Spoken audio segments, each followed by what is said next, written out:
And I'll set these aside for now.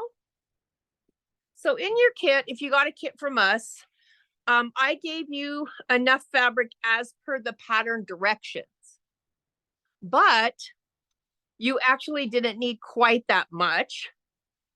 So you can usually get one of the large bags and a half of a small bag out of just what you had for your half yard. But you also got 2 fat quarters for your smaller bag if you wanted to make it. So this is almost a half yard. I used it earlier to cut some off, so I'm a little bit off here. But I'm going to show you how I ended up cutting mine. So your half yard, here's your half yard with your fold down here. So what I did to cut mine is I opened my fabric up. And then I just folded until I had enough to place one piece of my bag. And so this is the size large pattern. And again, the pattern itself had that little tiny piece on there that says, go ahead and expand this to 400%. And I'm like, I don't think I even know how to set my printer to 400%. So I went ahead and downloaded the free large template. So large template, don't fold this down. And I did one like this. So I'll go ahead and cut this out. Let me get my pins. And for this, I actually, to cut, sometimes I actually do use pins, but I have to tell you, a lot of times I just whisk it off with a rotary cutter. I don't always use scissors anymore. The first couple of times I did that, I'm like, I scared myself to death because it's like there's no ruler there. You're just kind of going around along the lines, right? Pretty good at it at this point.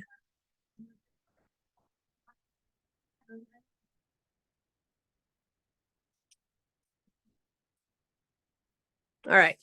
So the other thing you could do is if you're one of those that wants to cut both of them at the same time, I've got one here. I can fold this like this and then fold it in half. And I've got another layer. All right. So essentially I can cut both halves at the same time. So let me do that again. I'm going to go ahead and zoom out so you can see how I folded that. Hope I don't want to message them. I want to admit them.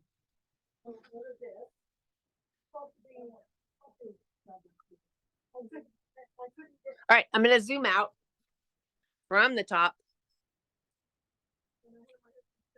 All right.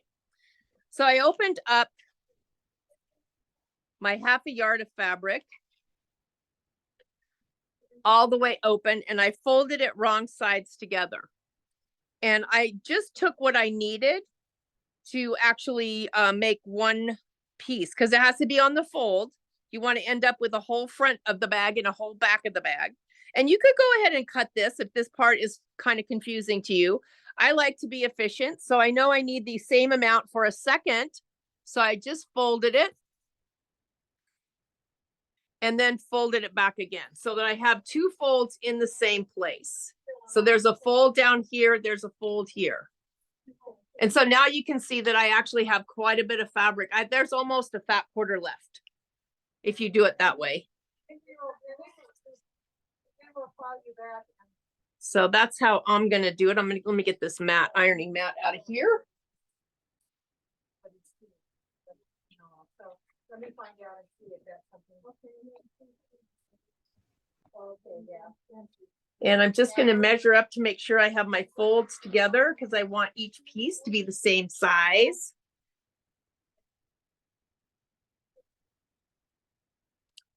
I got to move that up.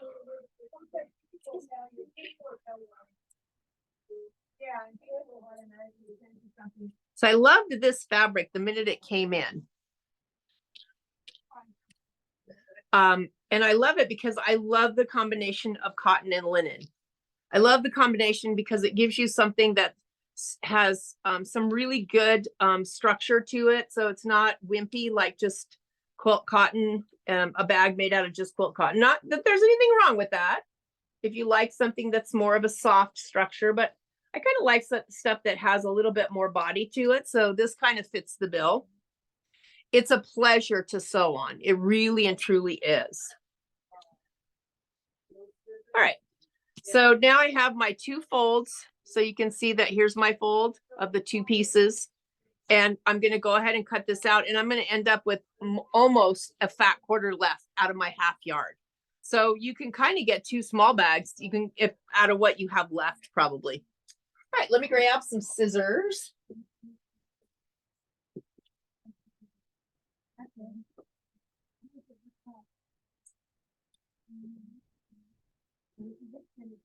Sorry, right in the glass. I can't stop. All right, hopefully one of these 3 pairs of scissors will cut, because I can't remember where I put the other ones. Oh, these are pretty nasty. These are pinking shears.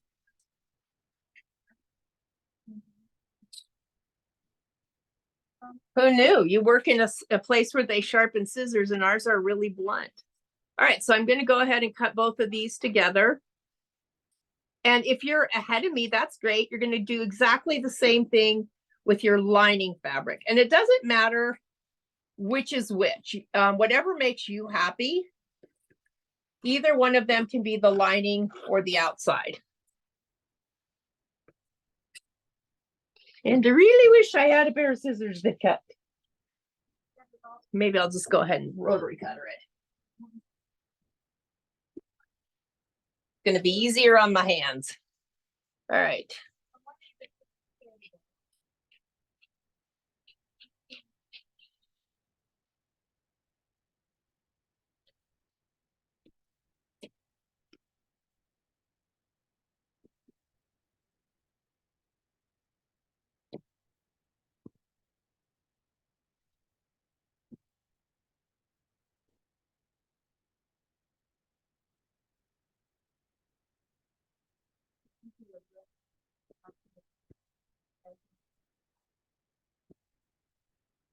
There we go.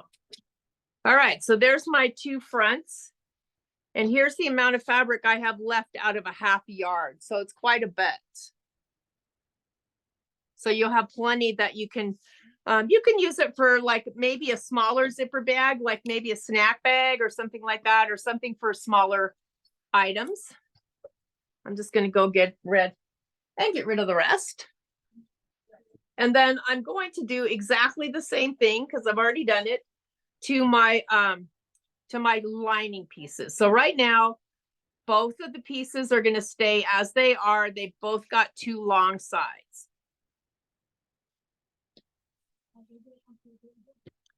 So I'll show you what I did that was wrong so that we don't do it. So I thought I would be efficient, and I would go ahead and cut my pieces out. This is from the one that I didn't sew because I cut it out wrong right out of the gate. So I thought I would be efficient, and I would cut my panels, and then I would take the second one and I would cut the second one for the short side. So here's one. Just move this out of the way if you're still cutting. Here's one. And here's the other one. All right. And I really thought I read the directions really, really well. And I'm like, okay, so I opened it up and looked at the directions to stitch it. And I'm like, oh, wait a minute. That one doesn't have 2 short sides. It has 2 long sides over here and 2 short sides over here. So that's what I did wrong. In other words, when we trim for that shorter side, we're going to trim both of them on the same side, and these 2 are going to stay longer. So you can't do it. We're going to lay them right sides together first. If you do it the way I did it, which is, cut one of them at the shorter side and one of them at the longer side, it isn't going to work. But the good thing is I can still use this for a smaller bag. And it was just a really valuable lesson. So don't be me. Don't do this. And we're going to go ahead and give you a couple more minutes here. And then we're actually going to trim our fashion fabric or outside fabric, exterior fabric, and our lining fabric, whichever one you choose out of whatever fabric you're using.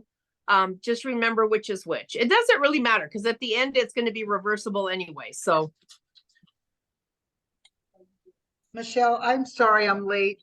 I missed the beginning where you were talking about cutting. We cutting two of each of the yes, you are template cutting 2 of each on the for the fold, lining? but don't do this. I'm going to move this out of the screen. Don't do this. You're going Okay. to have 2 just like this. So One for the outside and one for the lining? no, 2 of each print. Oh, Because you have right, to have a okay. front and a back to the bag and then a front and a back to your lining. So 2 pieces of the front, 2 pieces of the lining. Thank you. So here's what I have. I'll take this off now. Just don't do what I did and cut too, get too ambitious and cut it wrong. All right, so I have 2 that look like this. This is my outside. Let me open it up. I have to have a front to my bag and the back to my bag. So that's what this is. I have 2 fronts. This is the outside fabric. And then I have 2 pieces of lining fabric. So you're cutting, that's why you have a half yard. You're cutting 2 on the fold of each. And then don't do this where it says fold back here to trim handle for the short side. Don't do that yet. We're going to do that part together to make sure we all do it correctly. Okay, so we're going to leave the long. You're going to leave both of them long right now. Don't trim anything. Just cut 2 the large template of each.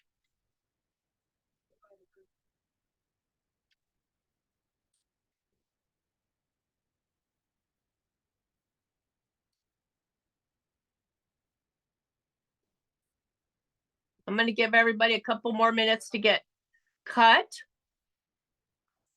This is a really pretty fast and speedy sew, so I'm not worried too much about our time.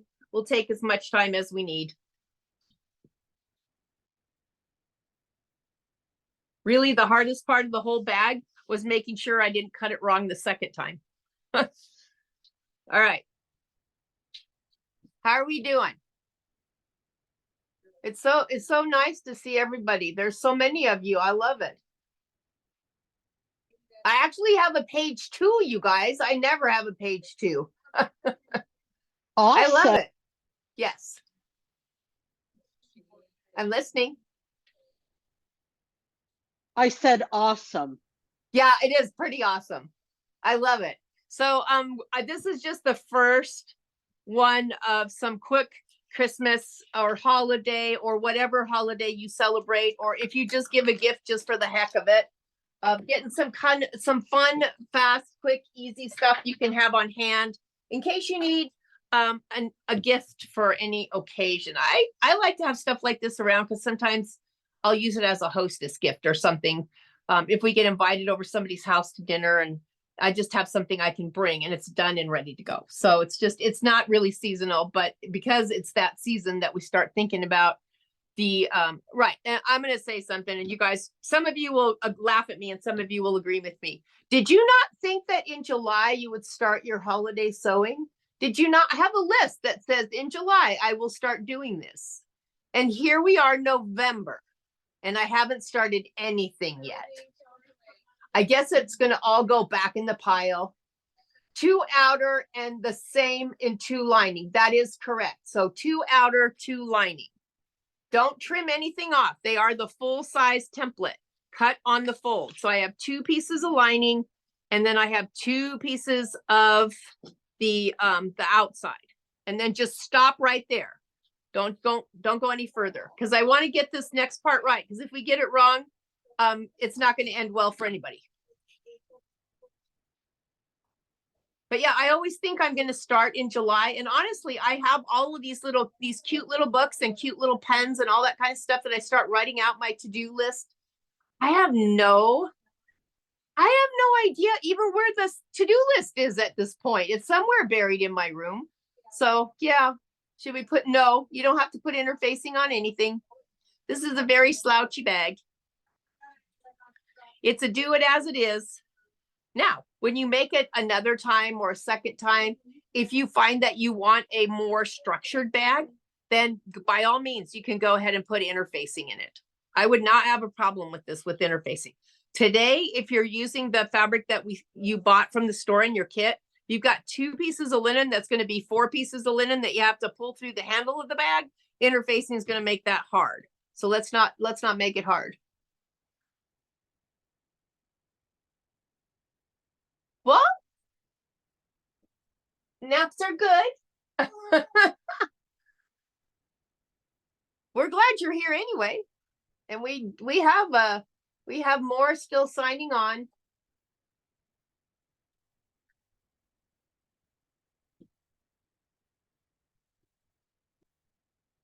All right. So I'm going to, by the way, it's Michelle here, not Jeannie. So for you, those of you that I've not had the pleasure of having in class yet, I'm not Jeannie. I'm Michelle, but it's Jeannie's Zoom account. So sometimes I come in and I don't even have the video on. I just have the camera, you know, where over here. And I get called Jeannie through the whole class because nobody knows it's not Jeannie because they can't see me. So today I thought I would leave the video on so that you could see me and I could wave at you. And then once we start stitching, I'll be turning it off so you don't have to look at the side of my head because that's not fun, right? Nah, never. All right. Are we ready? Some of you give me some thumbs up if we're ready to go forward a little bit. 30 seconds. Okay. I'm putting a timer on you, Miss Paula. So I got a lot of really cute emails from some of you in the panic mode that said, oh my God, I don't have a link to the Facebook group. I don't have a link to any of the pre-class videos because, you know, I work you pretty hard and I make you do all this stuff ahead of time. So today I thought it would be just fun to not make anybody do anything and just let you sew.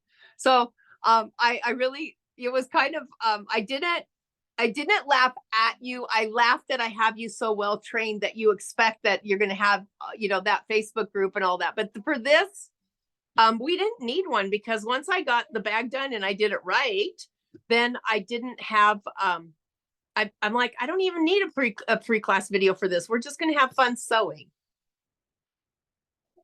All right, I'm moving on. You with us, Paula? Yeah? Yep. Okay. All right, so everybody look at this. I want you to put your fabrics right sides together. This is important. You need a short side and a long side, not both going the same direction. Otherwise, if you do that, you will have one side of your bag will be lining and the other side will be fabric because that'll be the only way you can sew it. So I want you, when you open it up, it should look like this. They should be right sides together. And it does not matter which side you do this on, left or right, because, you know, they're the same. One's going to go right, one's going to go left. But you're going to take your template and you're going to fold it right back here where it says to trim for the short side. All right. Line it up. You can line it up with the outside. Line it up. And then you're going to cut one side to that line right there, but make sure it's very, very important that you have it right sides together or wrong sides together, but they can't both be going the same way. They have to be going opposite directions. So for today, let's just do right sides together. Because that way, when we sew, they're going to be in the opposite, you know, so one's a front and one's a back. All right, you can draw a line across there if you want. You can just cut it with a pair of scissors, or you can just run a rotary cutter across the top. We're just going to cut that one side short. All right, so we should be left now with 2 pieces that have a short side and a long side.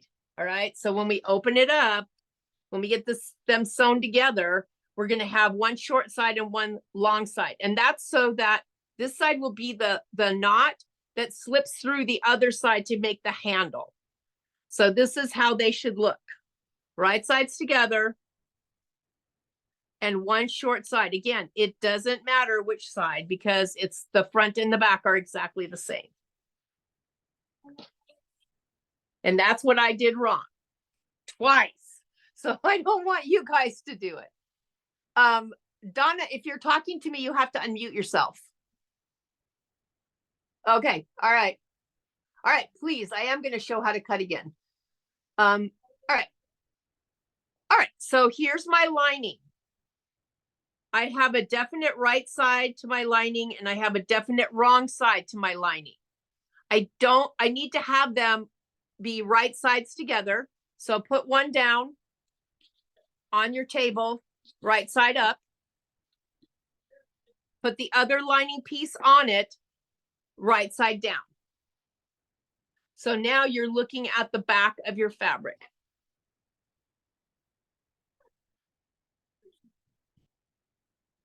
Straighten them out so they're even.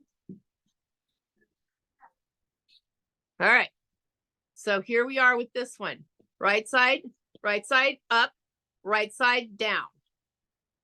So if I should be looking at, they should not be like this. Let's put it this way. You should not stack them like this.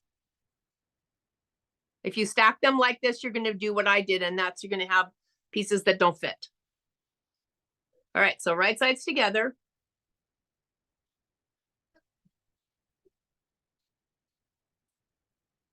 And then again, your lining is the same on both sides, front and back. There's no difference. So it doesn't matter which side you use to make the short on. So I'm going to slip my pattern back on top of it in the center, and I'm going to take this fold. So if on the pattern piece, you'll see a fold line. It says fold back here to trim the handle for the short side. So you're just going to fold it back out of the way, line up your pattern piece with the center here, and then just take that excess off of just that one side. So you'll end up with a short side and a long side.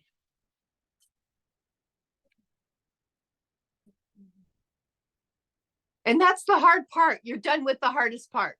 Isn't that great?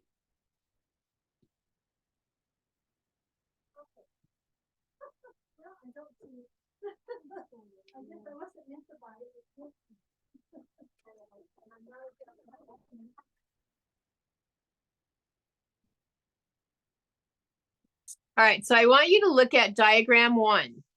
We're going to sew the long end on both the lining and the front side. That's all we're doing right now.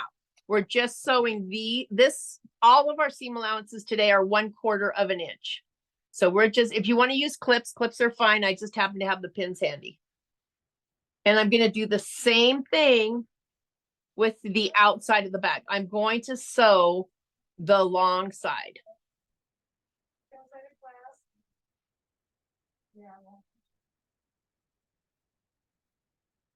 All right. So just pin the long ends. So I've got my lining and my outside fabric. Just pin the long ends, and we're going to do a 1/4 inch seam allowance across the top of both of those. And I'm going to set the pressing mat back up.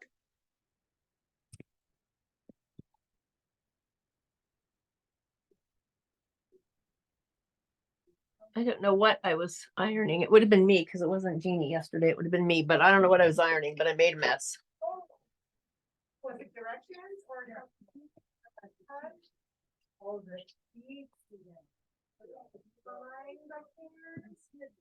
All right, so I'm going to take this over to the machine now. I'm going to pause the camera for a moment while I swing it around. And then I'm also going to have my little clapper ready. I have like 3 or 4 of these in different sizes. I have the ones that will fit in my embroidery hoops, but I've been using one of these since since I got my first one, I think when I was in high school, and I still have it. So for those of you that are relatively new to the sewing world, what this is it's a piece of hardwood. The purpose of this is that when you press a seam open, if you press it open on a wool mat, the wool pulls the heat down, and the pressing block pulls the heat up from the top, but it makes the most precise, crisp, flat seam you can possibly get. So, sometimes when we press things open and it just kind of curls up, it doesn't quite stay pressed. With this, it's going to stay pressed. So I'm going to put this over here to the side. I'm pause the camera. I'm going to meet you over at the machine.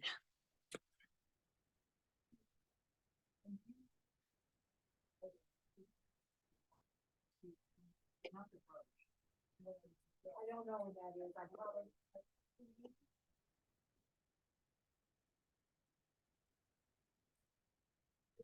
I'm still here. I just wanted to get a good camera view for you.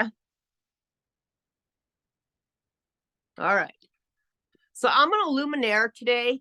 If you are in a Baby Lock or Brother machine, I'll give you a couple tips as we go along. For those, I'm sewing with an 80 Microtex needle. It's whatever the boys put in when they service machines. I really like that one for basic sewing. I have just some of the cotton quilting thread, the Wonderfill. I think is it Tootie or Confetti, or one's variegated, one isn't, but and then I have the same in the bobbin. And so to get a perfect 1/4 inch seam, my preference is not a 1/4 inch foot. And a part of that is the fact that on these machines, you now have these really long feed dogs. And so if I really want to look at my feed dogs, I can see that. I'm going to zoom this in because this is going to make more sense to you when I tell you why I'm not a fan of the 1/4 inch foot. All right. If I have a 1/4 inch foot, the bulk of my 1/4 inch foot is sitting back here on these, and the toes are sitting on these two things right here. So I can get some wiggle waggle where the fabric moves side to side. And so I thought, well, what I'll do is get a 1/4 inch foot with an edge guide. That'll make it easier. But and in some cases it does, but for the most part, I still have the wiggle waggle because I don't have any feed dogs right here. I do, however, have feed dogs along the side, and my J foot, which is the one I sew with the most, has a very long set of toes that actually sit right on those feed dogs. So what does that mean for me? It means that I'm going to have control from here to here of the fabric as it goes down for my 1/4 inch seam. And then you also have, which you may or may not be aware of, you also have 2 built-in settings on your machine on the sewing side that allow you to do a precise 1/4 inch seam with your J foot. So if I go to sewing on the first category, which is the utility category, if I scroll down, P130 moves my needle position over so that if the edge of my J foot right here is along the edge of my fabric, I have a perfect 1/4 inch seam allowance. It actually has even reduced the stitch length to a 2.0. I still have control. I can go a smaller seam allowance if that's, a smaller stitch length if that's what I like. If I like a scant 1/4 inch, I can move the needle over more. So you'll notice with this left-right shift, this is your way to move your needle position exactly where you want it. So 5.50 is exactly a 1/4 inch if you're going to use the side of your J foot. You can also make it be a scant by just moving it over. But what I would like to show you as well is under the Q section, you have even more control. So if I select Q, you'll notice that those P stitches went right to the very front of the category because they are a quilting or piecing. In this case, P stands for piecing. So if I touch P2, I have the same thing. I have a 2.0 and a 5.50, but I have needle position placements that are even smaller. So it's 5.50, it goes to 5.63 to 5.75 to 5.88. Those are needle positions you won't see in the utility stitch section. So you always have control over if you want a scant 1/4 inch or not. But what I like the most is I always have control because my foot is always, the toes of my feet are long and my fabric is always on my feed dog. So that's my favorite part of the whole thing. And I'm just going to go ahead and use the utility stitch, and I'm going to scroll down there, select P130, and I am going to stitch with a 1/4 inch seam allowance. So I'm just going to leave this here.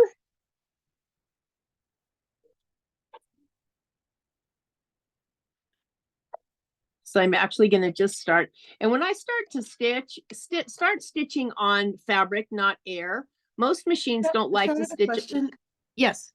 Which 2 pieces are we sewing together? Because the directions say to do the 2 main fabric. And that's what we're doing. Oh, okay. I thought, okay. I thought Yeah, I I saw just the pinned- lining in Yeah, there. I Oh. pinned them both because we have to do the same thing to the lining, so we might as well pin them Oh. both and do them both at the same time. Yeah. Okay, got it. Sorry. No worries, no worries. All right, so go ahead and start on fabric. If you, I've watched a lot of people struggle because they say, oh, every time I want to do a piecing stitch, my needle comes unthreaded. Well, if you're starting right at the edge here and you want, and you want it to crawl on top of what you're going to stitch, you're right, it's going to come unthreaded. Machines don't like to stitch on air. You can put a piece of leader fabric back there if you want, but you got to start stitching on fabric. So I'm just going to start my stitching, and I can do a stitch in place if I want. And then I'm just going to go ahead and stitch.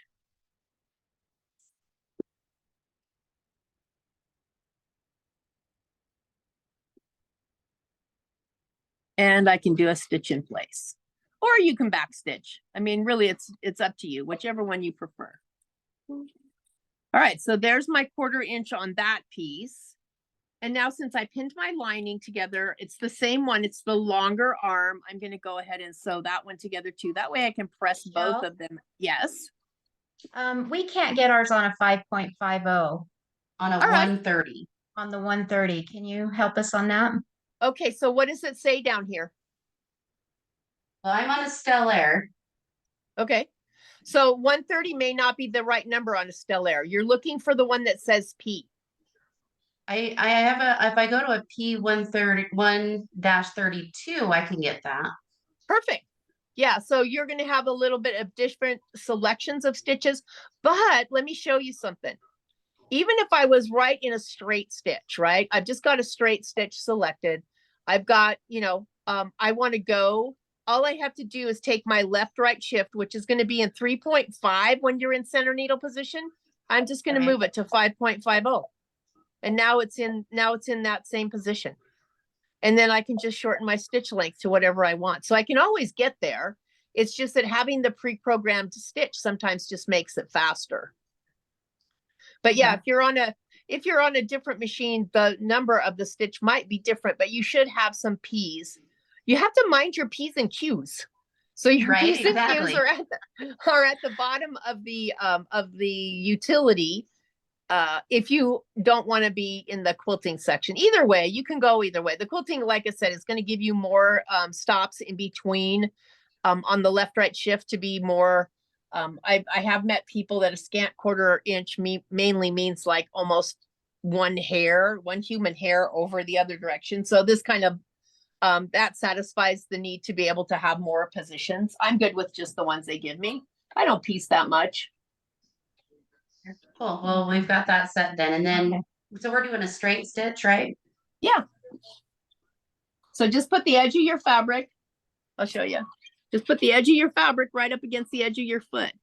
And you'll notice, what you'll notice is there's no wiggle waggle because there's feed dog right up here. And this foot is actually sitting right on that feed dog. So you have better control because there's more feed dog moving fabric rather than having just the toes of a 1/4 inch foot that have the wiggle in them. All right. So I'm going to go ahead and turn on my iron.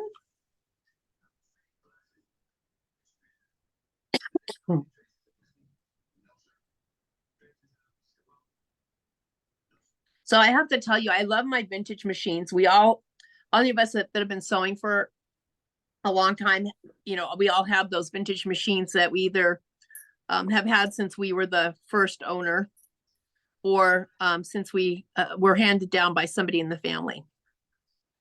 And we could say, yes, it's like a classic car, it's a classic machine, but be serious. In the summertime, don't you really want air conditioning in the car that doesn't have a thing that sits on the outside of the window and blows ice cube water through to air condition the car? So I love my vintage machines, but I love my new machines more. But don't tell them because I've never told them that. I still take them out and play with them once in a while, just so that they don't get lonely in the closet. But I love my new stuff more. All right, I'm gonna move over to the table now. And I'm also gonna stop the video over here so you guys don't have to keep looking at the back of my head because that's no fun. And I'll come back at the end. All right. Okay, so let's look at what we can do here. All right, so I don't need a press cloth or anything today because I'm working with fabric. I already gave mine a little bit of best press to begin with, but if you didn't, you can put a little best press on it, or if it looks good to you, don't even worry about it. So I always press flat first. I was taught that if you press flat first, you seat the stitches in the fabric. So I always press flat. And then I'm gonna press that seam open.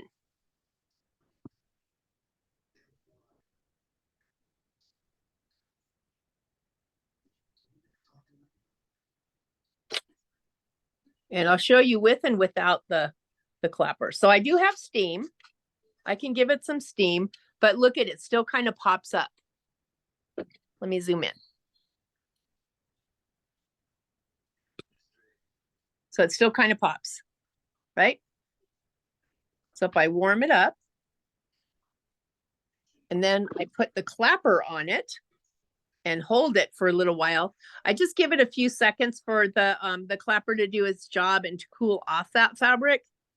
Looky there. And then a lot of times, even if you turn it over to the other side, you won't see that ridge that happens when you can't quite get a seam to go flat. Feel like it needs more? Fine, do it from the other side. Just makes the rest of your sewing experience much easier if your seams are behaving themselves. I have a really short one that I use when I do in the hoop projects. So if any of you do things like, I don't know, like little zipper bags, things like that, where you're doing that in the hoop of your embroidery machine, you will love having a small clapper that fits in your hoop, because many of you have figured out that once you get that bag done, you have no way of pressing those seams because the bag is done. Your lining's on, you've turned it inside out, your stabilizer's out, all of that's out. You have no way to press your seams. So if you can actually press seams as you go along. And so an example would be, okay, here's my hoop. I have my zipper here. Here's my front fabric that I just sewed here. And now I'm flipping it over. Okay. I'm going to get a better look at the very top if I can press that fold before I do the top stitching on it. It's just going to look better. So that's where my little one comes into play. And it's around here somewhere, but it's the same as you see, only it's only about this long, like less than 7 inches long. So it fits inside a 5x7 hoop. All right, so I'm gonna set this aside for a moment, and I'm gonna do the same with my lining. I'm gonna press it flat first to seat my stitching.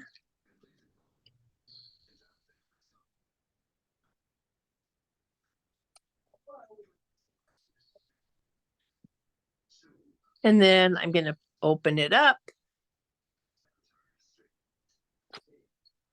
Press it open.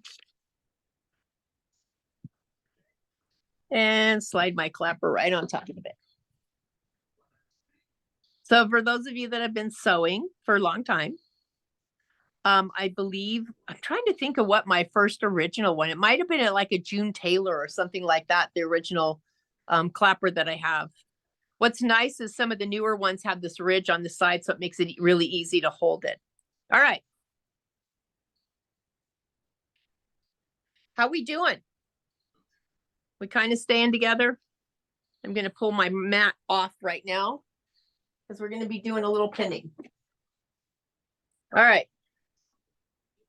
I want you to take a look at your directions right here. So let me get my little pointy thing.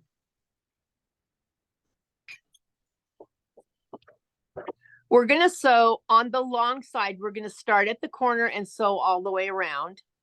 We're going to sew all the way around the neckline. On the short side, we're leaving part of that open. Excuse me, Because- Michelle? Yes. Yeah. Could you lower the pattern so we can see it? Oh, I'm sorry. Thank you. Yep. Thanks for letting me know. Sometimes I don't see the same view as you guys see. All right. So we're going to layer these right sides together with our fabric and our lining. And I'm going to show you that in a minute. We want to sew on the long edge. This is our long edge. This is our short edge. There's a hole there. We're going to sew from edge to edge here at 1/4 inch. And then we're going to sew the interior here at 1/4 of an inch. We're going to sew from the curve but not all the way to the end, because we're going to turn this, we have to turn this right side out, and we have to be able to sew the short sides together, right sides together. So I'm going to show you that this is almost only having this much space to sew a piece that tiny together is delusional. So we're going to actually leave it open a little bit more. I'll show you so that you can comfortably sew that those two together, right sides together in the next, after we've done this step. All right. So we're going to sew it right sides together. Notice that the bottom is not stitched. Do not sew across the bottom on the bag on either side. All right. So I'm going to get some pins ready, and I'm going to go first here. I'm going to open up my lining.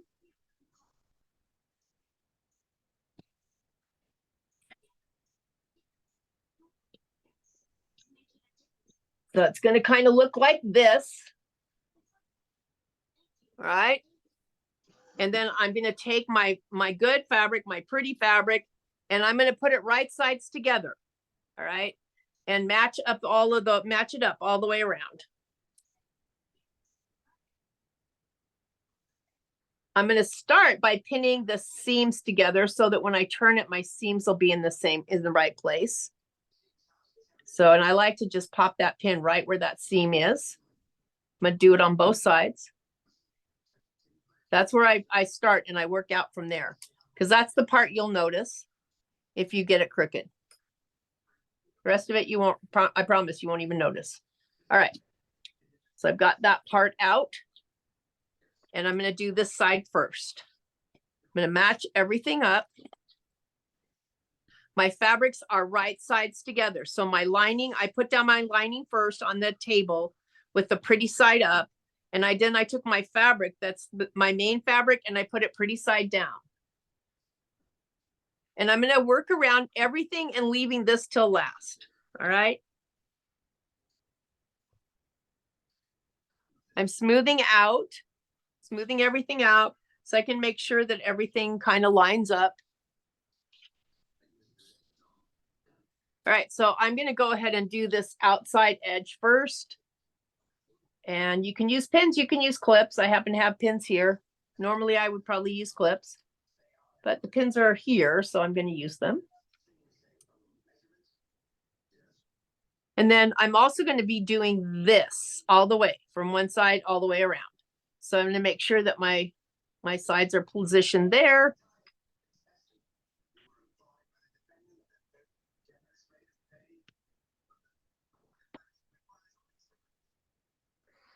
And yes, I'm aware I pin backwards. It's a habit.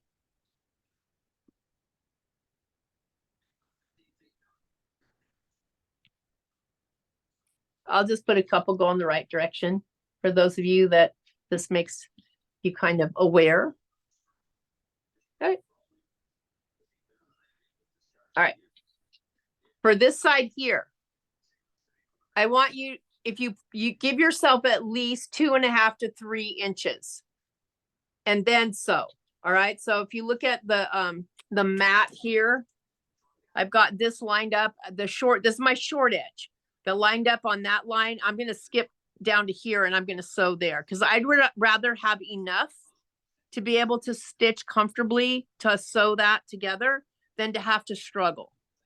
It doesn't really matter. I have to sew the hole up one way or the other. All right. So I know that right there, I'm going to stop. And if I need to, I can take a marker, an erasable marker, and I can make a mark that tells me that I'm not sewing anything past there. All right. This is going to get sewn in the next step. All right. So I have half of it done. Yes, you do sew both handles. Margaret, I only have can, but I'm waiting. All right. So I'm going to just turn this around now so I can pin the other side so you can see it. I'm going to do the exact same thing.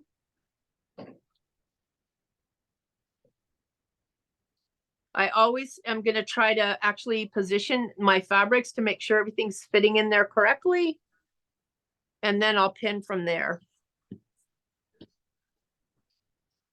And again, this one really doesn't even have to be perfect. That's why it's such a great sew to get your chops wet. If you haven't sewn for a while, or if you're just learning to sew, it's just a great way. It's one of those Have patterns soup that, and grilled ham and cheese or something. I'm sorry, somebody's having ham and cheese and soup. So let's mute yourself unless you want to have ham and cheese and soup for all of us. All right. So I'm going to do the same thing. Now remember, this is my short side. It's going to be on the other side this time. I'm going to make sure that everything kind of lines up. And yes, I know I put pins backwards. Sometimes I put them the right direction. Y'all might think I'm a fast stitcher, but I'm really not. Now the interior part, you are sewing from edge to edge. It's just the outside you're not, because we have to stitch those together.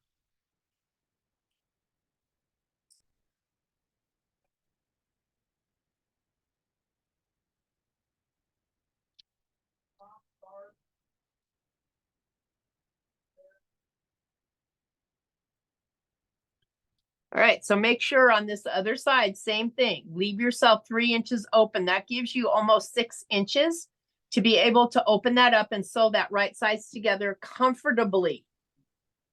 Comfort being the primary reason of, leaving a little bit of extra space. So I want to have 3 inches for me.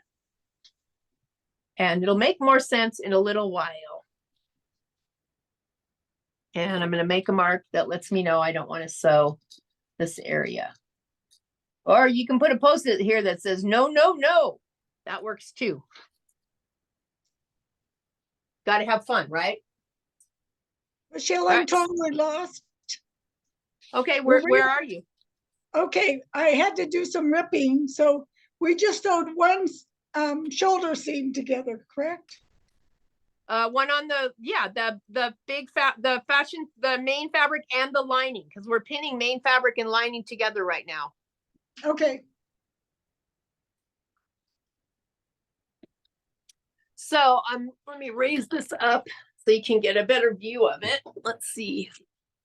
That should do it. Yeah. All right. So now I have, again, my fabric, my lining is right sides together with my main fabric. When I stitch, I'm going to be stitching all the way around this inside neck edge, or actually, we'll just call it a neck edge because it looks like it would be a neck edge. It's really the inside, the curve of the bag. We're going to go from one to the other, and I would back stitch a little bit. On these 2 short pieces, we're going to go from here to here and from here to here, leaving 6 inches open on that side. And then on this, we're going to do from edge to edge all the way. Because we just, this seam's already joined. This seam is not. So that means we're going to have to join this. So we want to have enough room in there so that we can do it comfortably. All right. We kind of good? I'm going to give everybody like a couple of minutes here.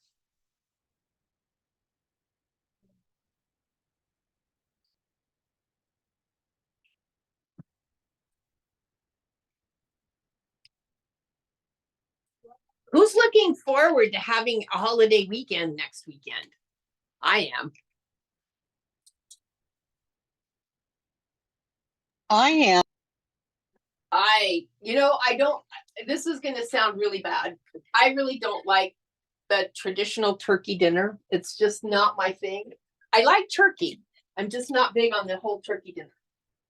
So, but what I cannot miss the turkey stuffing, gravy, and cranberry sandwich the next day.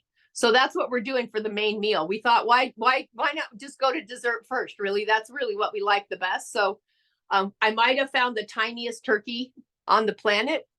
And that's what we're doing. Very nice. I started making turkey breasts for my daughter because she's the only one who really likes it. Yeah. You know, I think that traditions can kind of morph over the years. You know, you kind of, you know, it's one thing when your kids are little and you want to actually have that whole family thing and you want them to have all those memories. And then we start adding people like spouses and things like that. And then we're like, well, maybe we don't really even like the spouse. I mean, who knows? Maybe we like them fine. Maybe we don't like them much. I mean, you can laugh, right? We've all had that happen. And then, you know, they start having kids and then, you know, it's hard for them to make that choice of whose house they're going to go to when they start their own family. So I never really wanted mine to actually have to make that choice. It's like, you want turkey, come have turkey. You don't want turkey, go somewhere else. It's fine. I will, you know, live through it regardless. But I think sometimes the tradition just morphs. So for us, it's just the Hubs and I. So we're going to just do our little turkey breast. We're going to have turkey, cranberries, stuffing, gravy sandwiches on ciabatta rolls, and we are going to watch Hallmark movies. And hopefully we'll get some weather that makes it feel like Christmas, right? Or whatever you celebrate, whether it's Hanukkah or any of the other many religious holidays that occur around this time of the year. However you celebrate, I wish your celebration wonderful. All right. I'm going to get going now. So I'm going to move this over to my sewing machine and I'm going to start with this.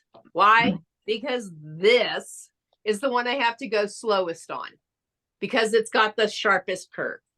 And then I have a pair of pinking shears here.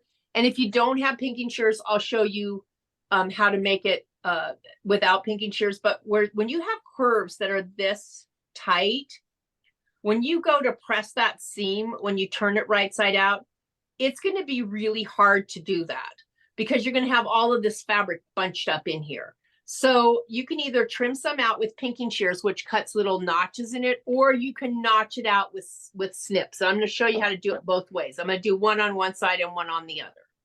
So I'm going to go Michelle? ahead. Yes. I'm so sorry. Quick technical question. I have a luminaire. I can't make my reverse button go backwards. It either does a knot or it just kind of stands still. Okay. So you have, do you have, wait till I get there and I'll show you what I think it is, Paula. Okay. Okay, thank you. I'm gonna run back over there right now anyway. So just take Thank me a you. minute to just No so you don't problem. have to have Dramamine when I move the camera Okay, because that's never good. All right.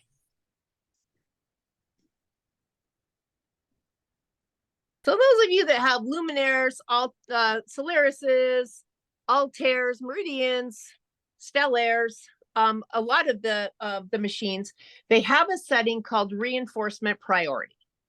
And I always leave that setting on because I like what it does. It means that whatever stitch I start with is what I'm going to end with. And the machine's going to do it on its own if I have my pivot features turned on. So if your pivot features are turned on, that's why that's happening, because this stitch that we have selected, P130 or 130, if you'll see at the top, it has a dot. It doesn't have two dashes. So the dot means it's going to stitch in place by itself. The two dashes means it's going to do a back stitch by itself.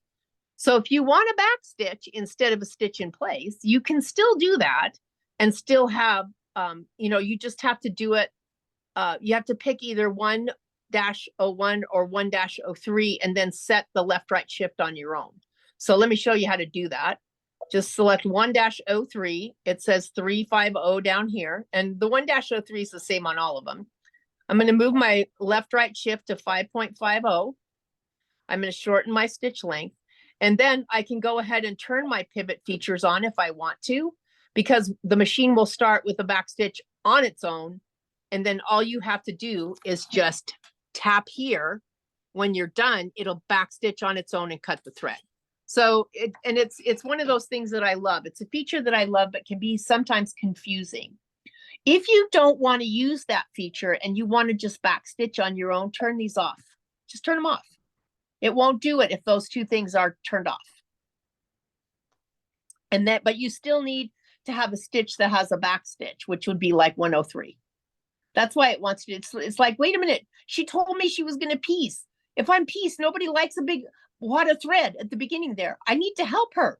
Please, I need to help her now. So that's why the machine is doing its trying to do its job. It's trying to read your mind, which I don't know. In my case, that might be kind of scary, but anyway, we all learn new things as we need them, and I think that's one of the things that reinforcement priority. Nobody jumped for joy more than I did when I knew what that was, because I have one of the multifunction foot controls, so that I don't even have to take my hands off my sewing. I can actually cue things to happen with my heel and with the side kick. So, but I had a machine that old machine that used to have that on the foot control, that if you wanted it to go back stitch for you, you could just push with your heel, take your foot off of the front and push with your heel, and it would do it automatically.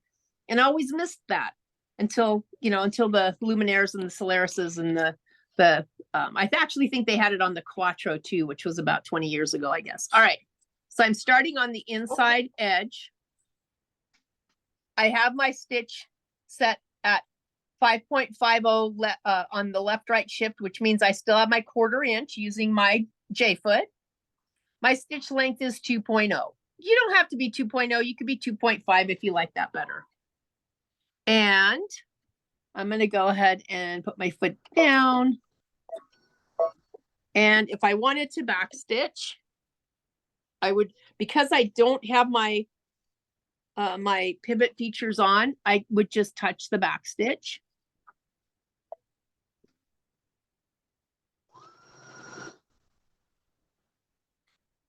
And I have my speed control set so that I can't really be the speed demon.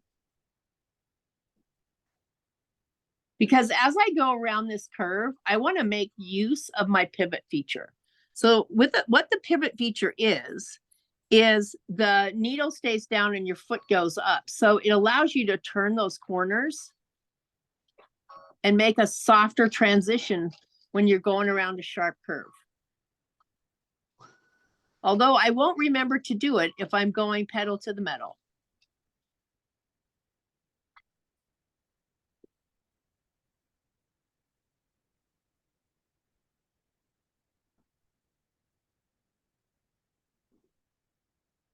This is so fun.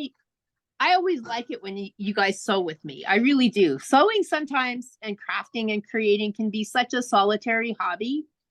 A lot of us have friends that, unless we have sewing friends, a lot of us have friends that have no idea what they do. They see a sewing machine and they think you want to hem their pants. So it's nice to have sewing friends that actually know what you do, appreciate what you do, and want to hang out with you for a couple of hours, and just talk sewing smack, right?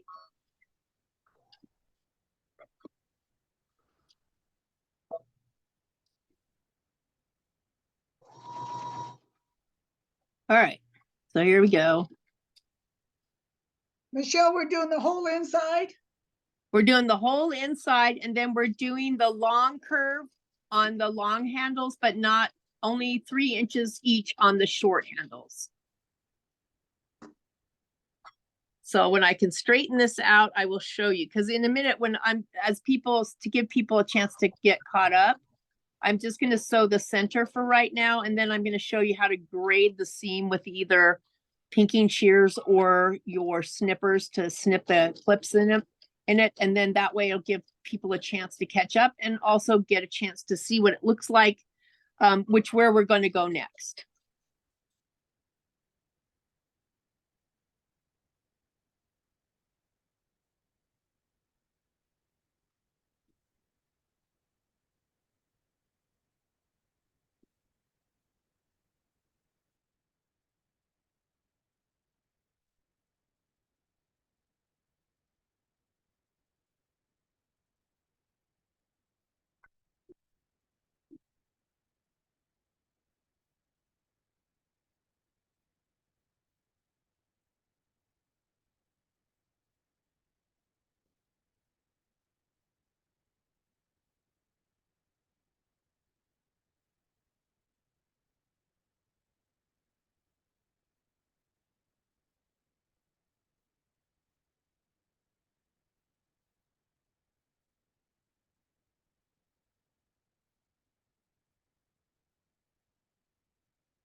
See, so now that I've turned my pivot off, Paula, I can just push my backstitch button and it backstitches for me. If I had my pivot on, when I try to push my backstitch button, it wants to stitch in place and cut the thread for me. So that's probably what you had.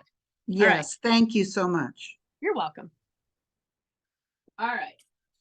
So I am gonna switch over to the table here. And if you're still stitching, no worries. I'm kind of doing a little bit different than I would do if I was just sewing at home, just so that it gives everybody a chance to kind of catch up.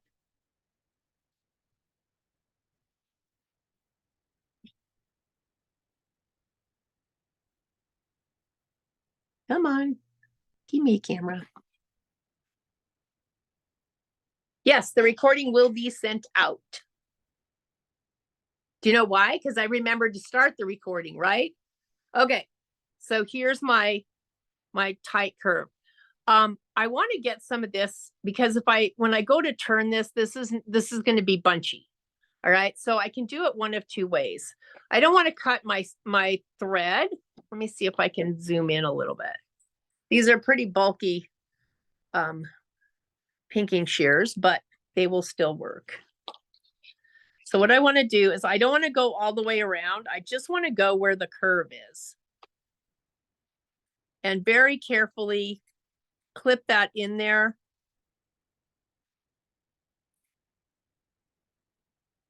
I want to make kind of a zigzag out of it because that's going to allow that fabric to fold together this way. And look at it has a place to go when I turn it.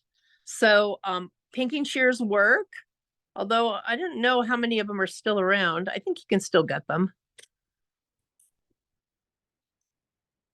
But if you do not have pinking shears, and do this slowly, you don't want to cut your seam allowance. All right. So that's good. I didn't have to do it all. I just have to do it. I just have to do it where the curve is, not the whole thing. All right. So the other thing I can do is I can snip little snips into it. So you might have seen these kind of scissors in the past that have this little pointy thing here. These are my favorite scissors for doing this because they're sharp to the point. Sometimes if you go to snip in the point, what happens is the fabric buckles over at the point because the tip of the scissor isn't the sharpest. So these are meant, and they come in that little Famore kit a lot of you have already purchased that has all the scissors in it. And these are like my favorites, all right? So then what we're gonna do the same area. We're gonna hang on to it and we're gonna just make some little clips in there.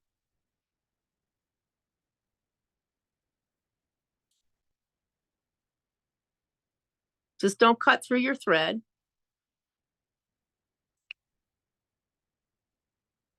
So we're making our own pinking it.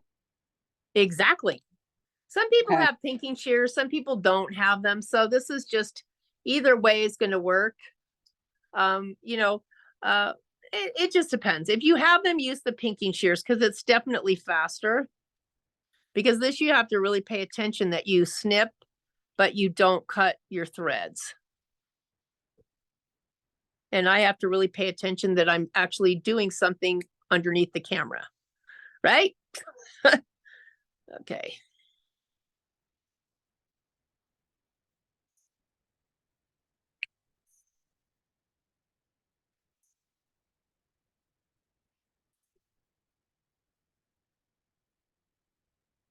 It doesn't have to be pretty. It just has to function. And you're going to see when comes time to press this, they're both going to look equally pretty from the outside. Just be careful and go slow. Make sure that you don't cut your seam allowance. And we do this part before we sew the outside. No, doesn't matter when you do it. I just Okay. thought some people were still stitching, so I thought I would just show it now.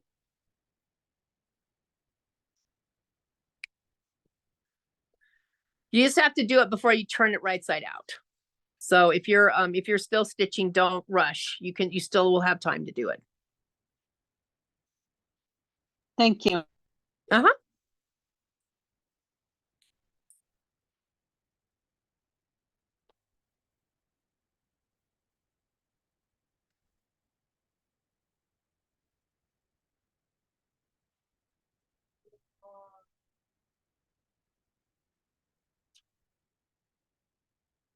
All right, so either way, these, I have some clips there that way.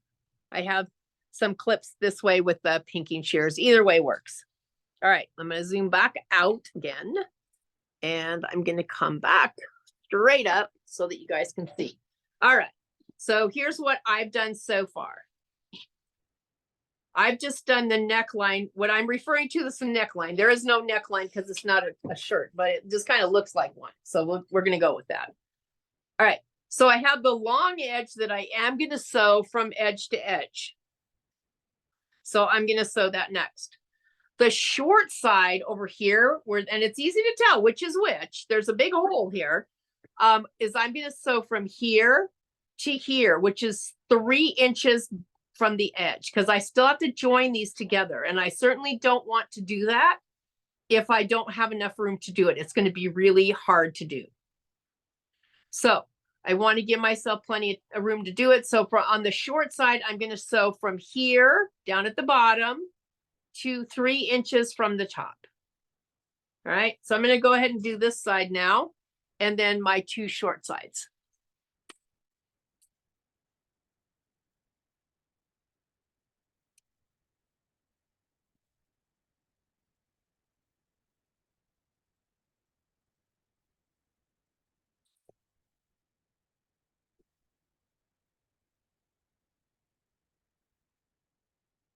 All right, 5.50, ready to go. All right, so I'm taking the long edge this time, this long side, and I'm going all the way from edge to edge. Don't worry about trying to get that curve too sharp down there. You know, we're going to be joining it together there, but it fits really, it fits no matter what you do. So don't make yourself crazy with that one.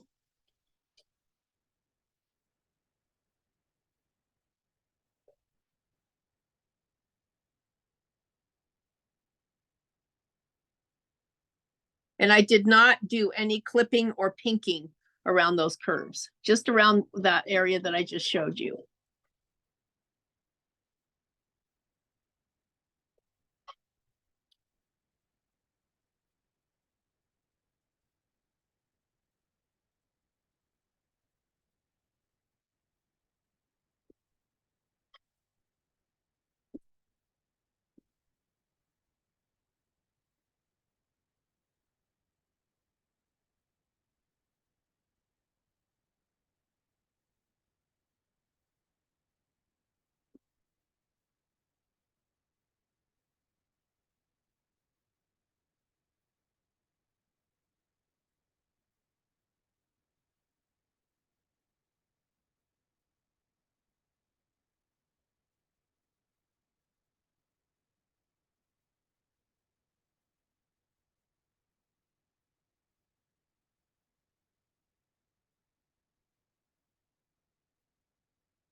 All right, going over to the short sides now. All right, here's my first short side. I'm only sewing to there. So I'm starting at the bottom. It needs to be left open at the top here. So I'm starting at the bottom.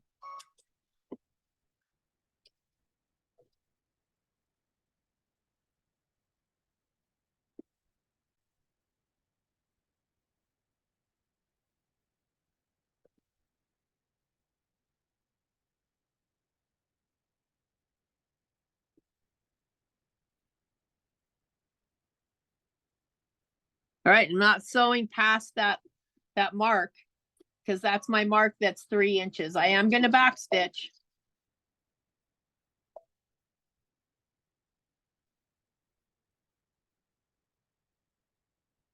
And now I'm doing the other side. Starting at 3 inches.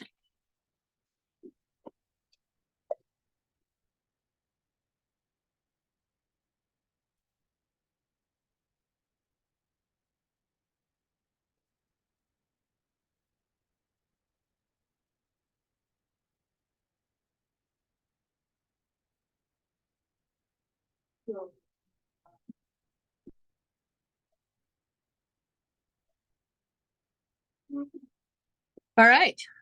So this is what it should look like. You should have that outside edge open on both sides from 3 inches and just the underarm. If you want to put one little clip in there right here, you can put a little clip in there. I don't remember having done that, but if it looks like it to you that it could use that little clip, go ahead. I guess I just look at things as, is it couture or is it costume? So to me, anything that's couture is something that's a family heirloom or something like that, or like a couture dress with beaded zipper pull, beaded zipper, where you're actually hand sewing in the zipper with beads. That's couture. Anything else like a bag, stuff like that usually falls into costume. So, all right.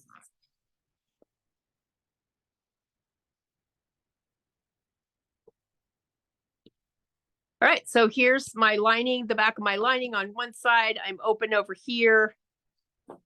And I'm just going to, I'll give it a clip, just a little clip.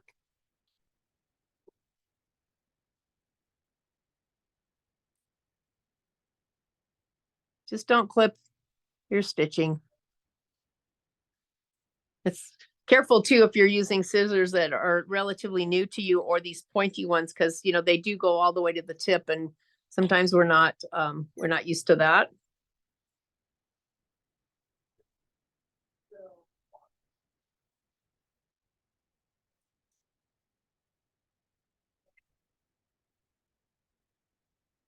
All right, warming up my iron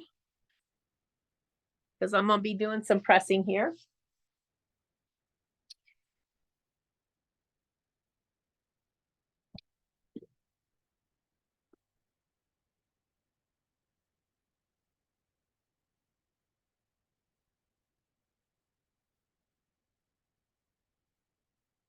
All right.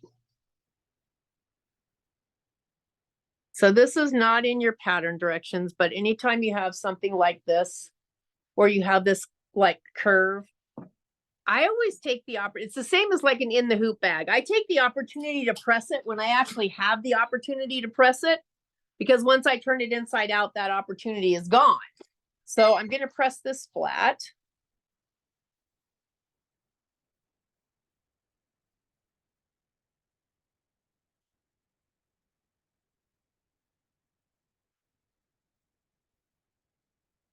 And then I'm going to lift my lining up. I'm not going to do a permanent press, but I just want to take the tip of my iron and just kind of press in there. I can't, I'm stitched here, so I can't do too much, but I just want to start to make that fold there, so that when I go to actually turn it to the wrong side later, it kind of has a memory for that. And it's going to happen now, because if I wait till I do it then I don't have this opportunity. I'm not really pressing it. I'm just kind of giving it that memory in here. And you can see there's just a slight bend in here. And it's just a memory, so that when I turn it right side out, it's going to be easier for me to press and make that nice and smooth, that transition. If we're going to do a fun sew along, you're going to learn stuff too, right? Kind of the idea. All right, same thing. I'm just lifting up my lining and I'm just putting the iron there and giving it a little memory to remember that when I turn this right side out, I want it to be nice and smooth for me. I want it to make a smooth transition.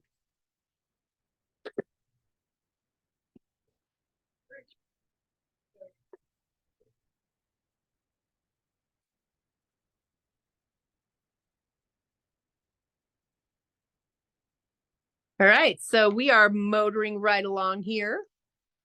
All right, so now we get to do the fun thing. We get to turn it inside out. And we get to sew the handle together here. So they only had you stop 2 inches away. I gave you 3 inches, and you're going to be glad later. So I'm going to turn the whole bag right side out now. All right. So this over here is going to be kind of easy because it's a short seam, right? So I just have to kind of go in here and push it through. All right. And the same on the other side. These are the short sides. I just have to turn it right side out. Just push it through. All right.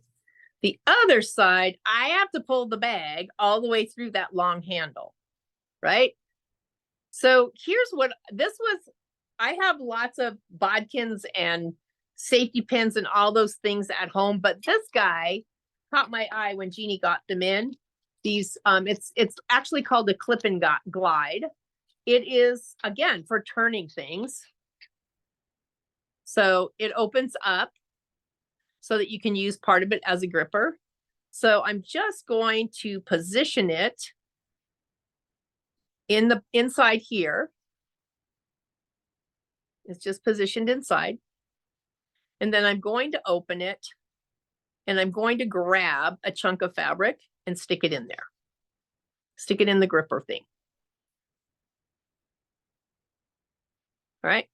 And then when I go to pull things through, I actually have this, and it's pretty long. And I think that's what I liked about it is in this case, it was nice to have that extra long one to be able to pull everything through. So just work it slow. You can also use a safety pin. That works as well.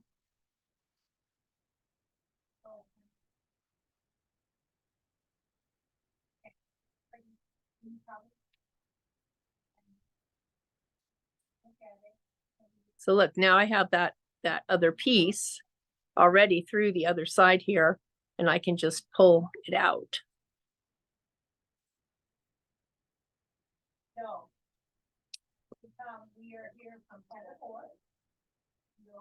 Michelle, Yes.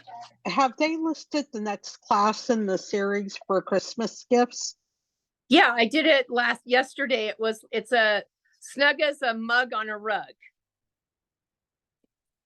It's a mug rug with the silicone sheets. All right, so look at how nice that is now without me even pressing it now that it's been turned. And we're gonna actually ultimately we'll end up top stitching this, but I think what was nice about it is that's the part that would be the hardest to press. But between clipping the seam a little bit and then giving it some memory, it's going to be the easier of the two.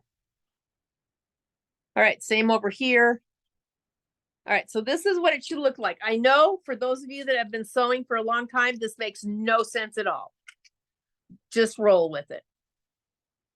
All right, so I have now my bag looks like this.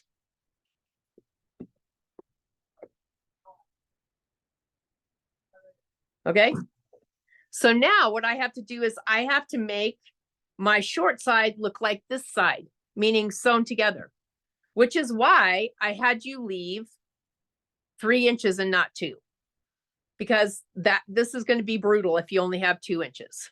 So the first thing I'm going to do is press that seam open. You can push it open, you can push it to one side. It's entirely up to you. I prefer open. If you want to do one to one side and one to the other side, you can certainly do that. So I have that open. This is my short side. See, it's looking kind of wadded up there. That's okay. And then I'm going to do the other short side. I'm going to press that seam open.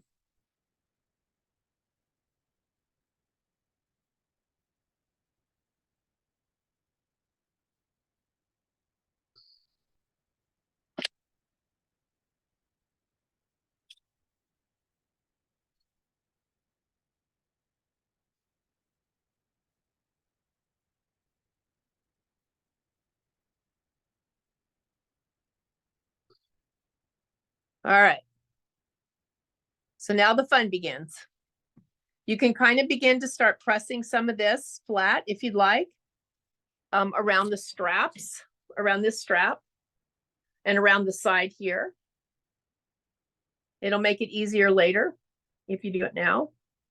So a lot of times what I'll do is use my finger to kind of press the seam itself and then roll it.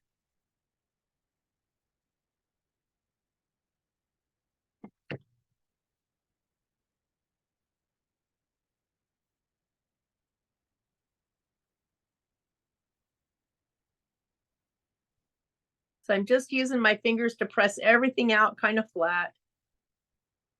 And I'll do small sections at a time, just so I get it nice and flat.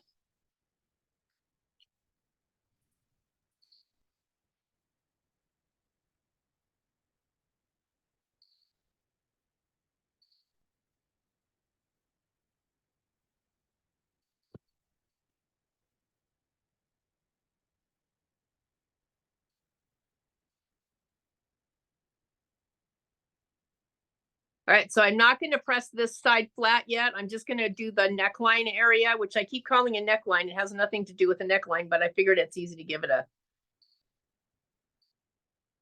I still have to sew this together over here, so I don't want to press that flat yet. I'm just going to do right around the curve here. But look at how beautiful that curve looks because you trimmed it out. You took your time stitching it, you trimmed it out, and if you gave it a little press when you had the chance to do that, you've got a nice, beautiful curve right here. And you don't have one fabric that's taking over the other. It's not, it's not rolling to the inside or the outside. It's just split right in the middle. Use your fingers to kind of do a finger press in there. Make sure everything's nice and flat.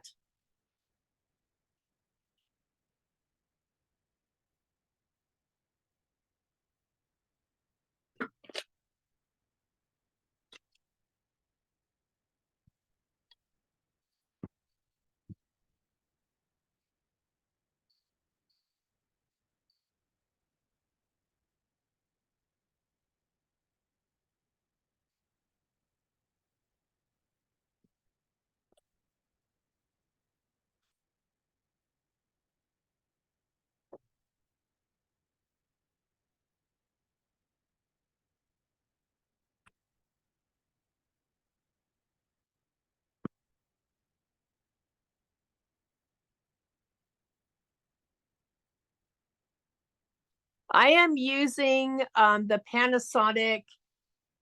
It's a WL607. So here's what the differences are in the cordless irons that we carry.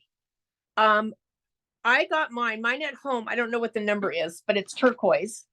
It shuts itself off in 8 minutes. There are some in the store, and I can check what model they are. There are some in the store that do not. They go longer. And if I would have known that it wasn't, I would maybe have not just bought it for a color alone. I mean, I love turquoise. So I grabbed it when it came in. So, but this one doesn't shut off as fast. It's a NI-WL607. I love it. I almost didn't buy one. I do that a lot. I almost didn't buy one because I thought, well, do I really need that? But you know what? I probably won't have anything but now. And because of the size and the elliptic shape of it, I can press inside a 5x7 hoop with this iron. So, and having it be cordless just makes everything, I think, a little bit easier. All right. So now I'm going to zoom this in so you can see what we're going to do next and why I had you leave 3 inches and why I was so picky about that. All right, so now what I need to do is I need to make this seam at the top here. So I need to take this, open it up, and place these right sides together. So, and it's going to curl. That's normal. It would have been worse if you would have only left a 2-inch opening. So I'm going to pin it right where the seams come together. And then I'm going to go ahead and straighten this side out first because this is where I'm going to start. Now, you may not be able to do everything out completely. You may not be able to pin flat all the way out to the end, even with the 6 inches that we allowed, but you will be as you stitch. So I'm going to start stitching here. And then as I move along, I will roll this out and put another pin here. What I don't want to do is bunch it all together. So if I do it now, I'm like, I can't put that out flat anyway. I can't stretch it out flat, right? So I'm just doing the center there, and I'll put one here. I can do that. And I'm going to start down at this end. And I'm going to stitch from this end all the way to the other end. And that's going to close that seam of the 2 short sides.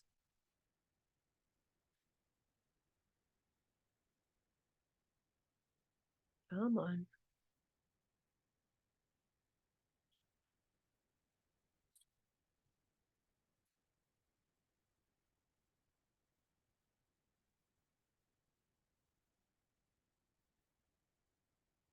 I just noticed there's like 31 of you. I love this. This is wonderful. I'm so glad you all decided to stitch today. All right, so you'll see when I get to the machine how it wants to curl up, because there's just, it's short. That's why 3 inches. And really on the small bag, 3 inches is almost that whole side, but it's worth it. So now I can get in there and I can be very accurate because I had enough space.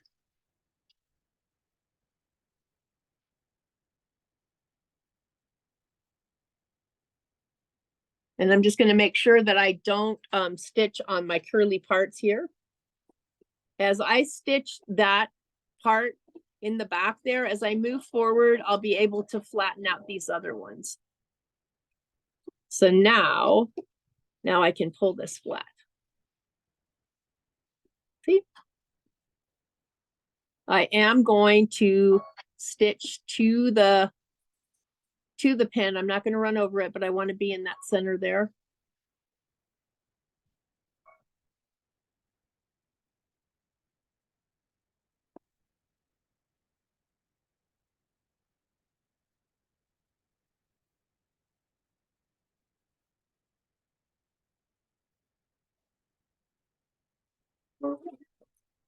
So now you have that top seam sewn together. All right, back to pressing, just covering it. Here we go. Yeah, mine does. Mine shuts off. I just didn't think of that, I guess. I didn't know that there was a difference. I got it quite a while ago, and I'd never seen anything in turquoise before. So I'm like, ooh, that's pretty. All right, so I'm gonna go ahead and press this open. And I'm just kind of heading towards the center. I'll do the other side the other way. So that's open. And I'm gonna flip this over here and push it, press it from this direction. And this is where I'm really going to want to kind of play with my clapper a little bit, because I have to fold my seams in and top stitch. So I kind of want this to be pretty flat. All right. So if you open it and you give it a little tug, you'll see that you can now roll that seam, which is, you're going to top stitch it closed. Or if you want, you can press 1/4 inch in. It might be easier just to do one side at 1/4 inch, so you have like a guide to follow.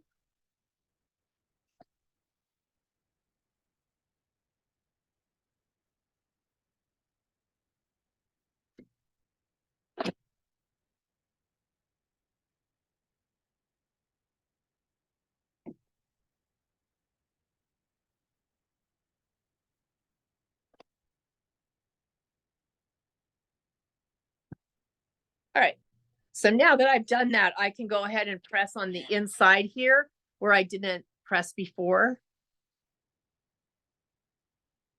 And everything should be looking kind of flat and sassy.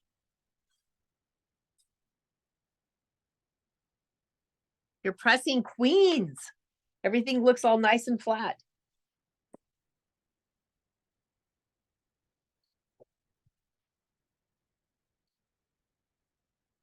Michelle, Yes. do you guys have this fabric in other colors and patterns?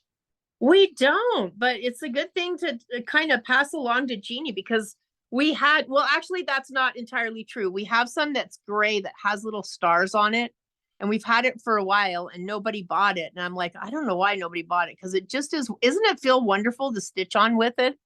It's just so nice. It is really nice.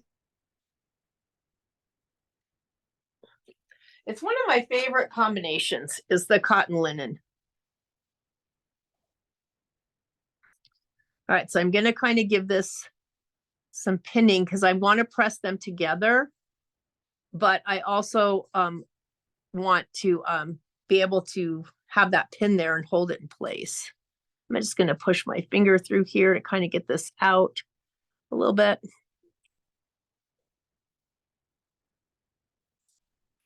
You can use clips. I just have pins handy, but clips are fine.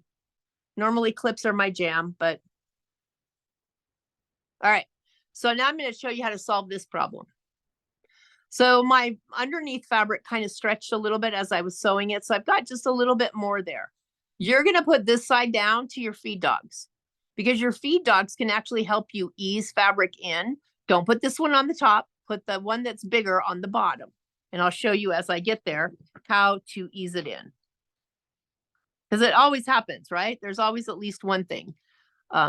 It's more important to me that my side seams match. You know, I could have them not match and I could probably ease it in all the way through the other edge, but I want my side seams to match.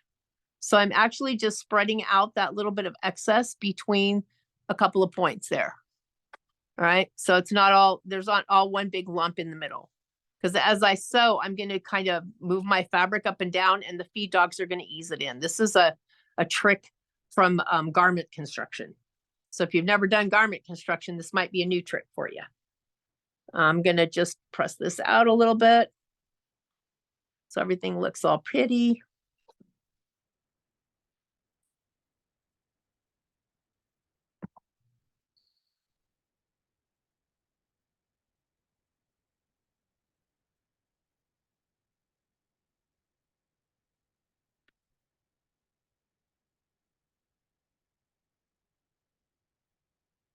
All right. So what we're going to do now, before we go any further, is we are going to top stitch this opening closed.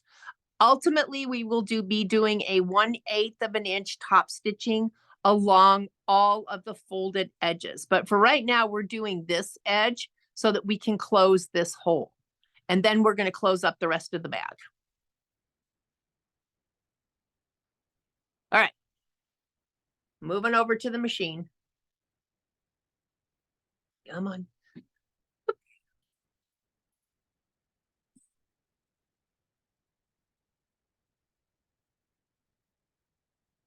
All right. See if I can zoom in there. All right. So I'm putting this down and I'm going to start. Ooh, you know what? I'm going to use my top stitching foot. If you've been in classes with me before, you know I love these Brother left, right, 1/8 of an inch top stitching. They're bi-level, so it makes it easy for you to actually top stitch because it won't move over the top of your fabric. So let's see. I need my 1/8 of an inch over here, so I'm going to use the right toe. And you'll see that they sit kind of sideways. It's because this is a taller part. But you'll love this because you'll actually get perfect top stitching every single time.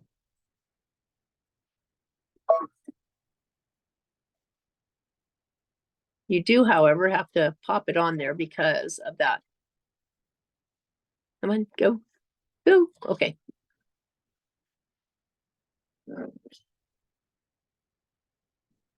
Of course. I got the foot on and then got the thread stuck underneath it. Of course it would do that, right? Right, there we go. All right, so what this bi-level foot does is I'm going to set that toe, that's the longer toe, I'm going to set it on the outside edge. And it's not going to let me go off the edge because that toe is there. So then I can just decide where I want my top stitching to be. 1/8 of an inch. Let's see, where's that? That's not 1/8. So let's do, I wonder if I just leave it at 5.5, if I'll get pretty close to 1/8 of an inch. And I will. All right. So top stitching should be longer. So I'm going to go ahead and do it up to a 3. And I think you'll see what this foot does. So that toe is on the outside on the feed dog. The fat part is actually on my fabric. And I'm just going to do a stitch in place because I know I have to come back up and join the sides. And then I'm just going to go forward. And you'll see that this part of the toe, the fabric can't go there. That it can't slide out like this when I'm going because this one's on the feed dogs. So it's just going to keep that fabric feeding equally at at 1/8 of an inch. You'll have beautiful top stitching on everything. People ask me that all the time. Oh my God, your top stitching looks so good. And I'm like, thank you. It's the foot's job. All right. So now I'm getting into that area where I need to start easing fabric in, right? So I'm just going to kind of wiggle it a little bit, do a couple stitches, wiggle, wiggle, couple stitches, wiggle, wiggle, couple stitches. And it's just going to kind of ease all of that excess that looked like it was a whole bunch that was going to make a fold in it. It's just going to ease all of that in.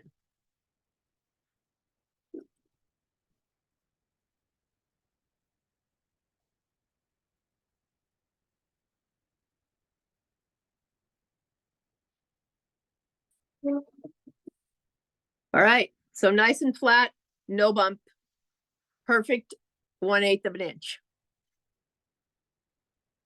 Are we having fun? I'm having fun. I hope you're having fun, because I'd be sad if you weren't. All right, hold your bag out. Is that what you mean? Like that? Like that? It's flat. Oh, okay, let me get to the table. Yeah, no, it's flat. There's no twist in it. It kind of looks like it on that pattern there, which is, but we're already past that part.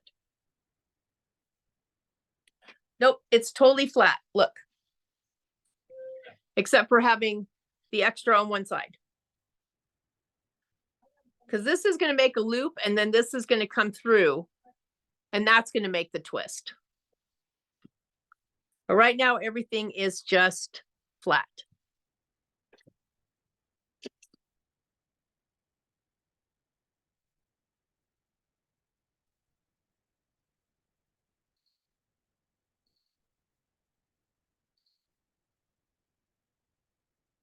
All right. So now we are ready to sew the bag together.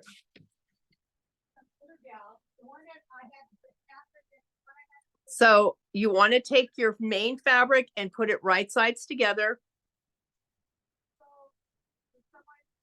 And right where we have this little, where we joined it at the bottom, that's where we're going to match up. And with me, I did one seam going one way and one seam going the other way, because on a curve like that, it's kind of hard to press the seams open. So I just did one going one way and one going the other way. And usually what I do is I put the one on the downside towards the feed dog so they can't move it. I can see this one on the top. So I'm just joining that there. And then I'm going to join my bag right sides together. But I'm always going to do the connection points first. All right, so I know I'll be sewing this way. So this back one will be the downside, because that's the direction the feed dogs are going. So I'm going to push this one down. And then I'm going to push this one up because I can see it. And I'm just matching that seam. All right, so that's your connection point. Now we can pin everything else. So this part of the bag, you're going to go all the way from one edge to the other, which is your main fabric. You're going to go all the way around. This one, you're going to leave an opening for turning in the bottom. All right, so I'm going to start by pinning this one. This is my main fabric. Again, my main fabric is right sides together. My lining fabric is right sides together. And here's my handles. I'm going to tuck them in as I go along because we don't want to sew the handles together because that would be sad at this point. We've made it this far. Okay, if yours is twisted, I'm not sure how that happened. So it was, that's why I had you leave the 3 inches. But anyway, okay. I'm trying to see who iPad 2 is.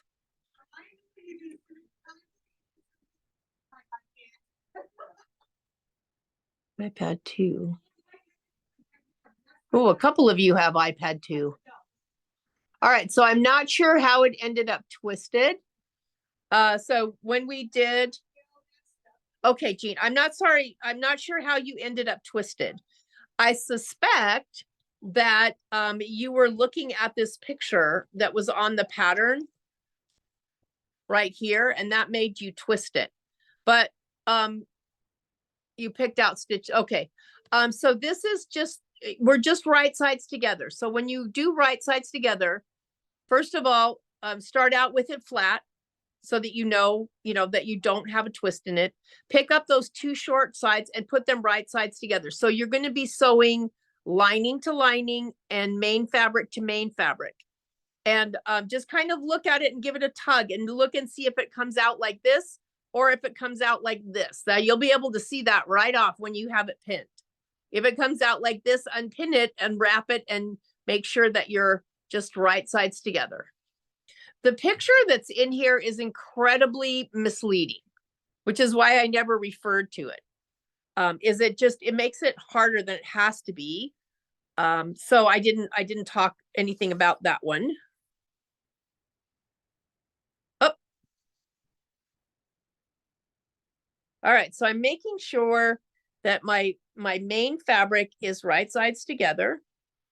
And then I'm going to pin those edges. Some of these pins don't pin. This is probably why I like clips better, right? Some of these pins anymore aren't very sharp. These are just the pretty ones, right? The ones that have flowers and butterflies. If I got regular pins, I might not be complaining, right?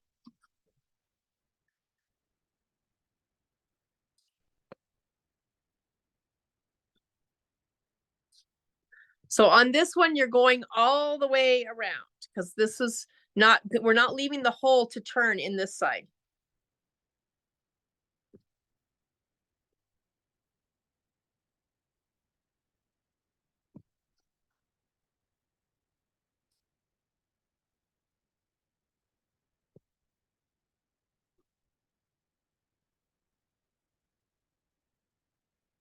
All right, then I'm going to do the same thing over here on my lining side. But remember, I have to leave an opening enough to get my hand in it because I have to reach in there and pull it out.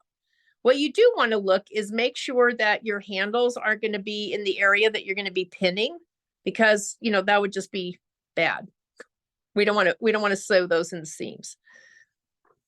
And then just get your lining fabric all aligned.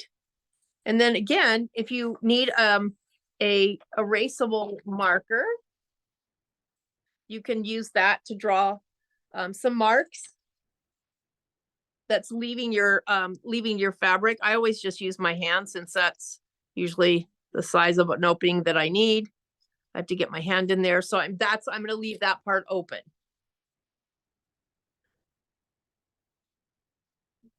To turn it inside out.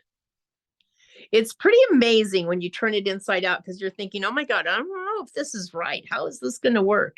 But it does, and it's wonderful.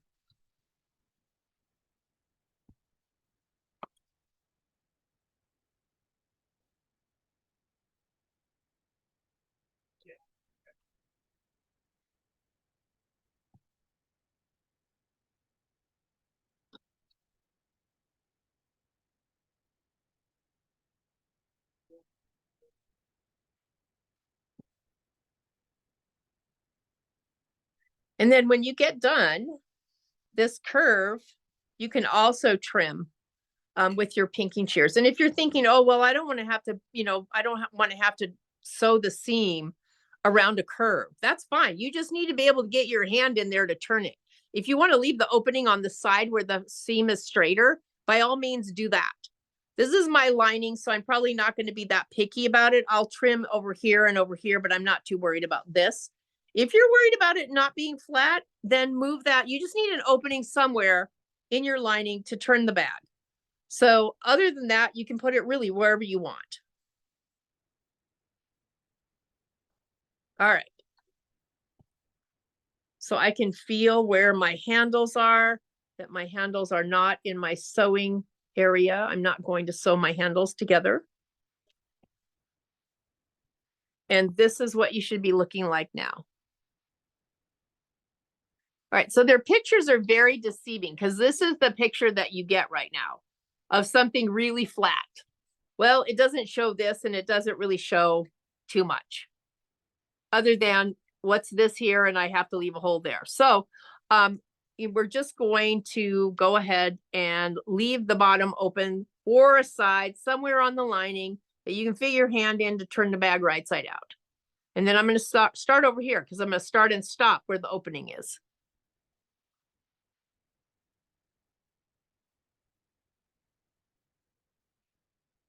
Okay.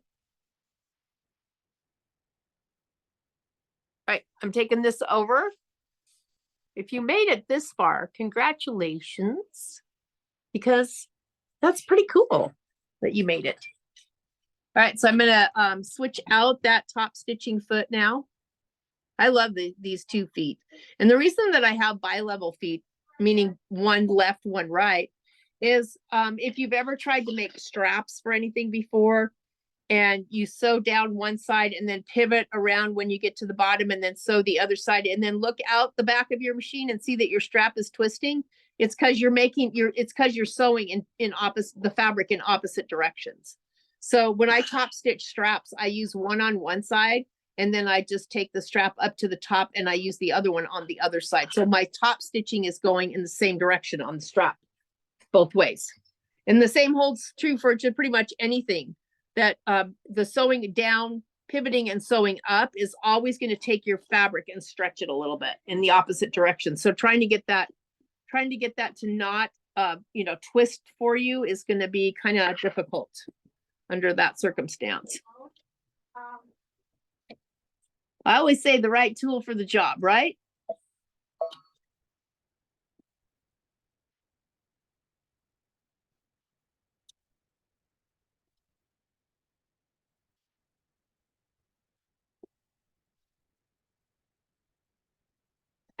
All right. So I'm not doing top stitching anymore right now, at least, since I'm going to go back to a 2.0 stitch. So I'm just going to start here and I am going to back stitch.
This is like, it comes, literally the machine above the aerial comes with the rocking foot, the aerial just does it, but it plugs in the back of the machine.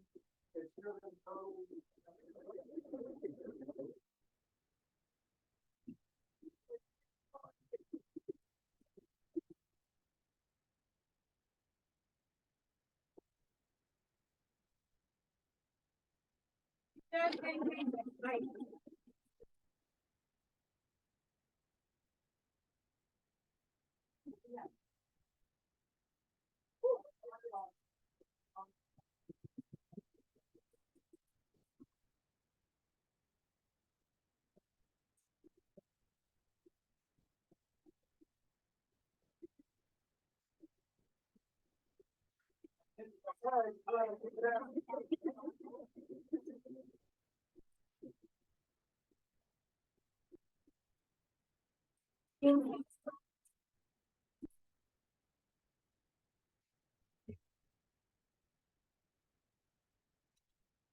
All right.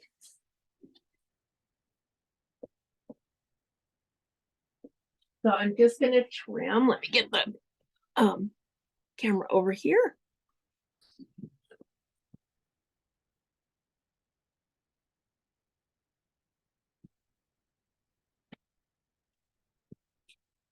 All right, so I am gonna take and I'm gonna use my pinking shears because I have them and it's just gonna be easier at this point. Right where it's curvy.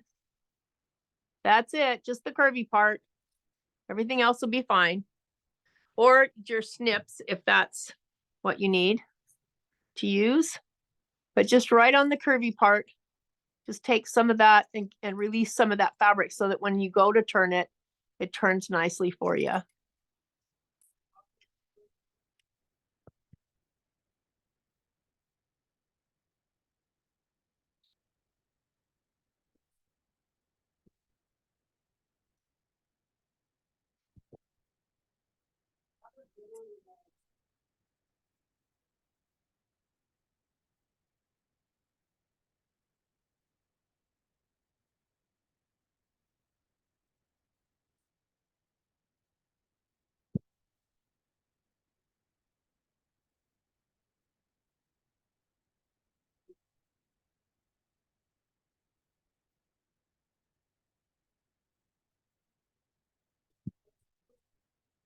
All right.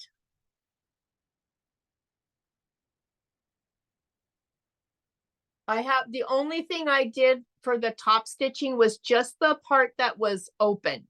So that would have been where we left the 3-inch opening for the short handle. And then when we turned it to the right side and we sewed right sides together. All right, so then we actually had a completed handle, but the interior there was open. So that's the only thing I top stitched. I pressed and top stitched, and I'm just gonna do a little press now. I love this, the feel of this. This has just always been a pleasure to sew with.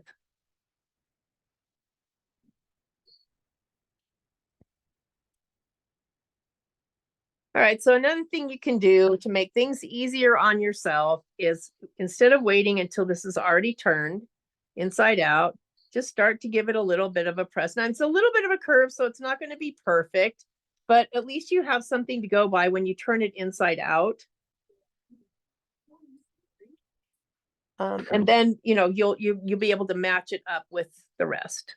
All right, so I didn't actually leave enough room for my hand, but I'm going to now just pull the bag out through that hole. I thought I did, but apparently I did not. But this is soft, so it'll be easy to turn.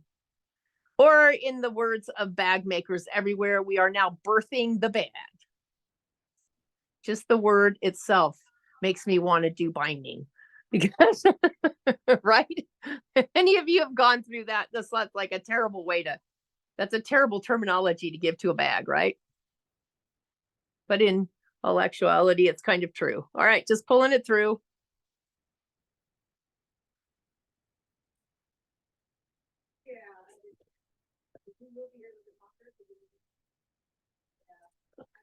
All right.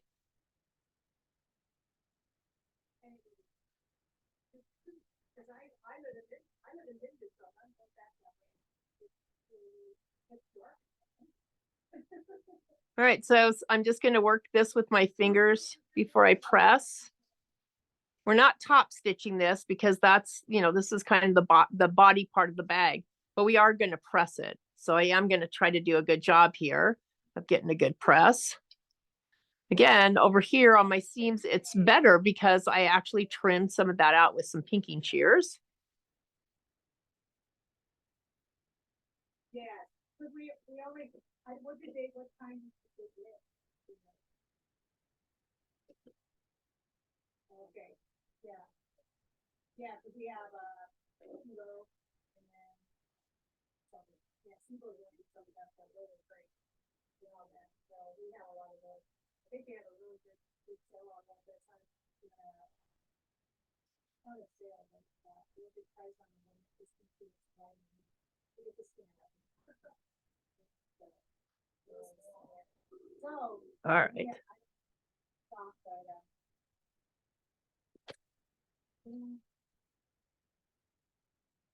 we'll be here, yeah, I was gonna say, we'll be here Tuesday, we'll be here Tuesday and Wednesday, and then it's Thanksgiving, and that's when we'll go to the rest of the week. That's Sunday and Monday, it's Thanksgiving. Hopefully.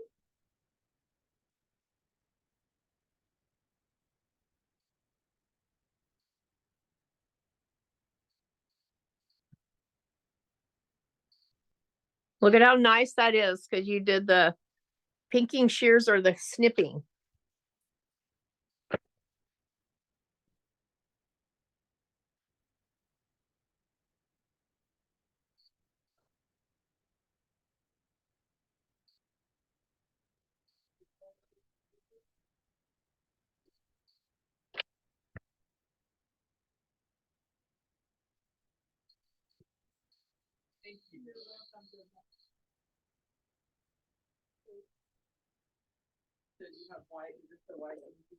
Yeah, that's what we. All right, so this part's done. Let's do the lining part.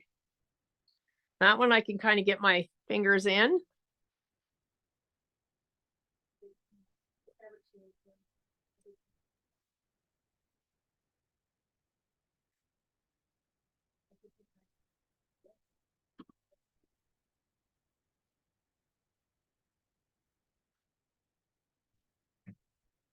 And again, because you trimmed or clipped that seam, you get a really nice curve to it.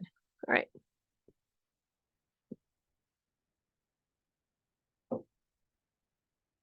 You're almost done.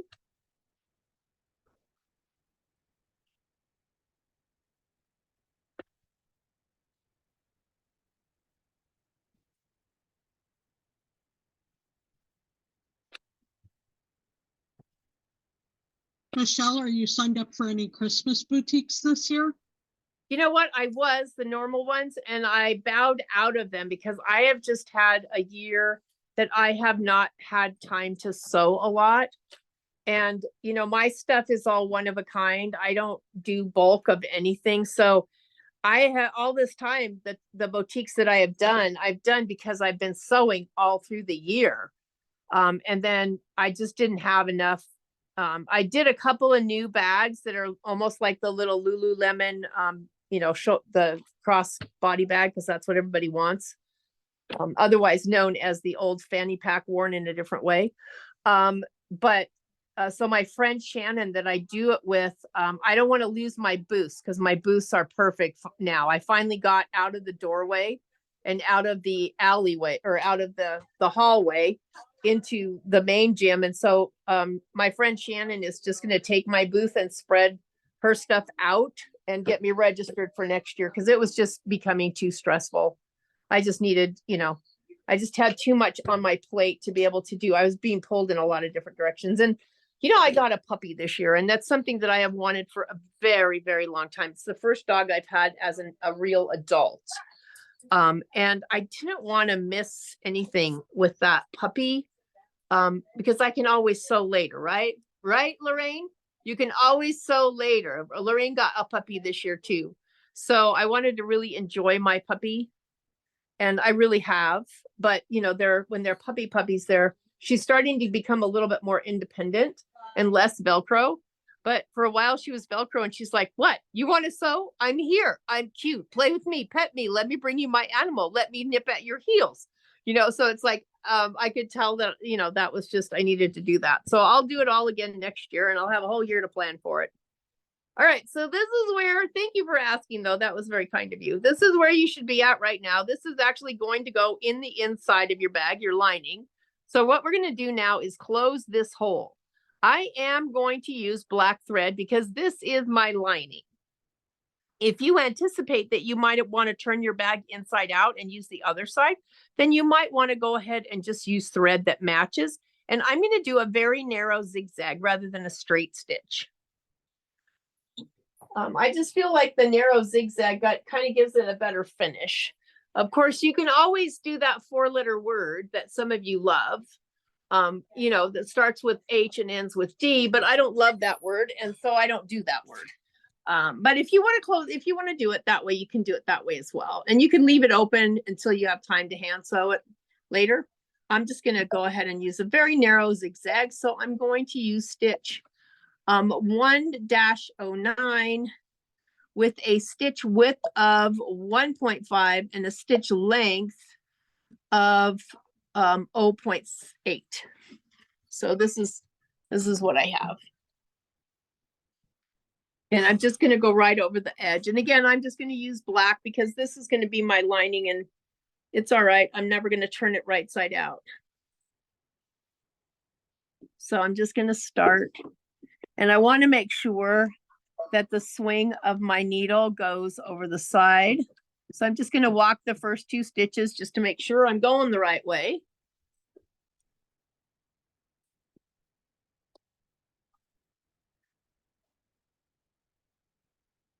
And I'm just going to do that little narrow zigzag over the edge.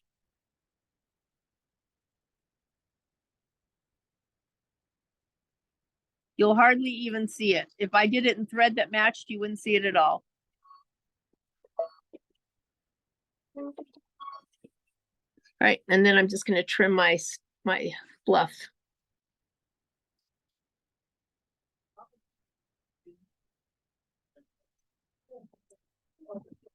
All right. So the last part, I'm just going to take the lining and shove it inside the main bag.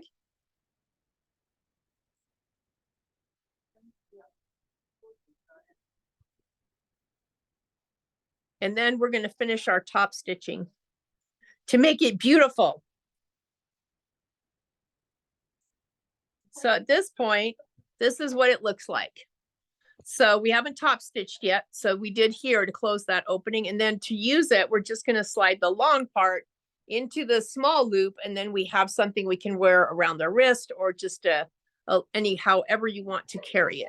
But first, we need to press so that we can finish top stitching around the inside of this smaller one, go around the outside, what we referred to earlier as the neckline area, and also around this outside here. And so I'm just going to make sure everything's nice and flat. Give it another press.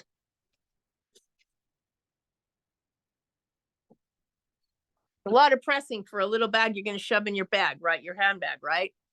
I know, but it looks pretty. So we want pretty.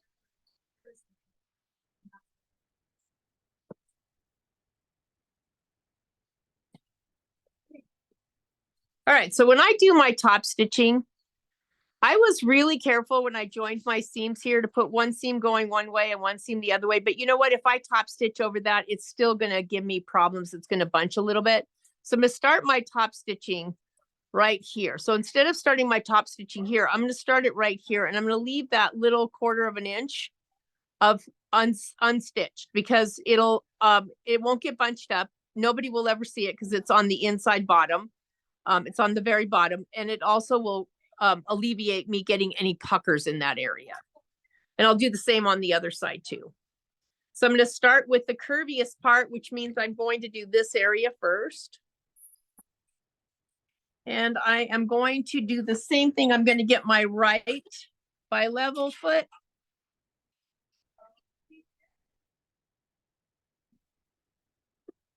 All right. I'm going to go to a straight stitch again. And a stitch length of 3.5, because I am top stitching. 3 works too. And where do I want to start this? I will start on the cross seam at the top.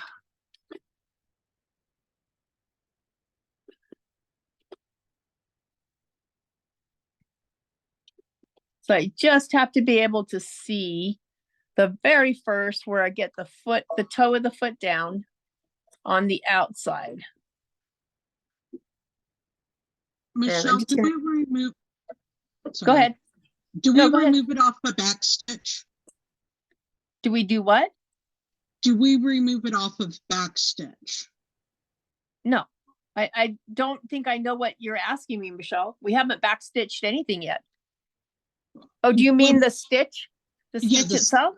Yeah, the stays. No, it doesn't matter. Stays. You can, as long as you don't have your pivot on, when you have, so that's a great question. Let's get that on the video so you'll know.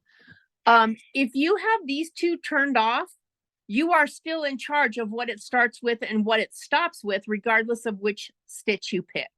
So if I wanted to start with a little bit of a back stitch and then I wanted to finish with a stitch in place, I can do that as long as I haven't picked those.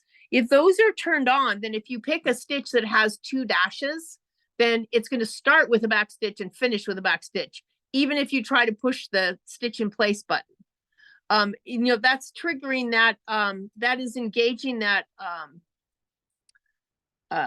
the stitch remembrance part of the machine, where it's like, okay, it wants to help you, but it's only going to be active if you have your pivot features on down here. If they aren't on, I can still have my foot go up and down without having those engaged. If they aren't on, I'm still doing whichever I want. So it doesn't matter which stitch I pick. In this case, I did back stitch, but if I wanted to finish with a stitch in place, I can. Thank you. Uh-huh.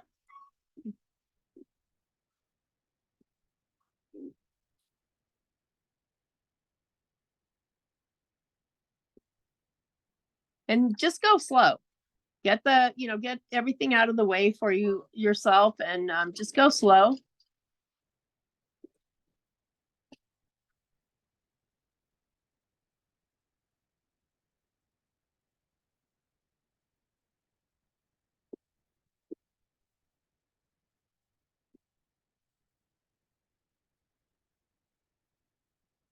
And if you want, if you want to use your free arm for this, you can do that.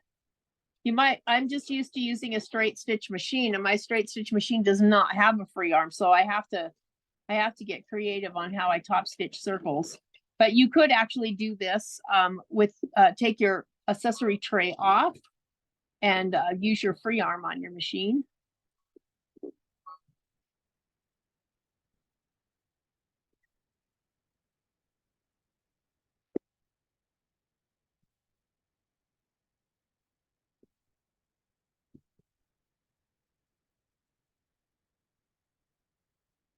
So the other thing you can do for top stitching is I like to get creative with it, and you can't always find, you know, heavier thread, top stitching thread in a color that you might like. You don't have to settle for that. You can use 2 strands of the same thread, like the same thread I'm using right now, through the eye of a single needle. Just make sure it's like a 90, because then you have a bigger eye. So you can't thread, use your auto threader to do both threads. You can thread with one, thread one of them, and then use your auto threader, and then thread the other one by hand. But I just run 2 strands through the same needle. And then when you go to top stitch, you get that nice, crisp, thick look to your thread because you have 2 strands of it there. It's kind of important that you have both of the threads going the same direction. So what I mean by that is, if you're going to run 2 strands, you're going to run one here and one here so that they're both spooling in the same direction. If I have one here and this one's up here, you know, vertically, and this one's horizontally, sometimes it kind of skips stitches because it's trying to catch up.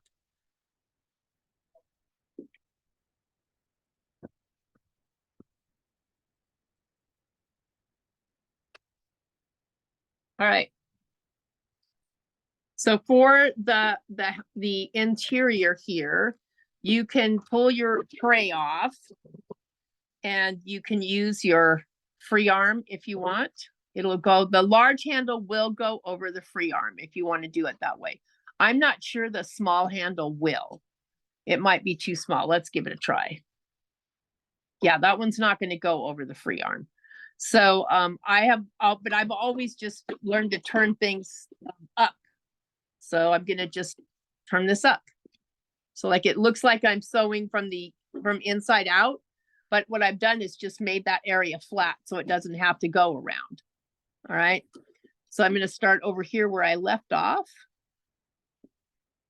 And see this one, I'm going to go over on this side because I would need the other toe, and this one's on the other bi-level. Just going to do a stitch in place. Just turn that see if I can pop that this way. Maybe you can see better. So I'm just rolling it up.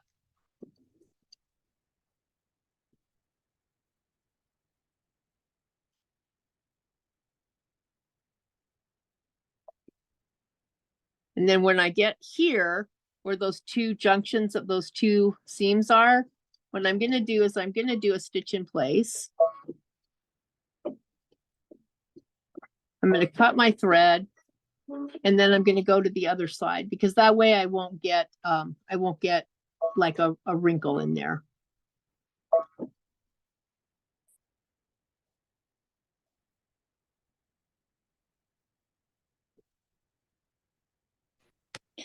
We can't see the foot now sewing. Oh, there you go. Thank you. Uh-huh.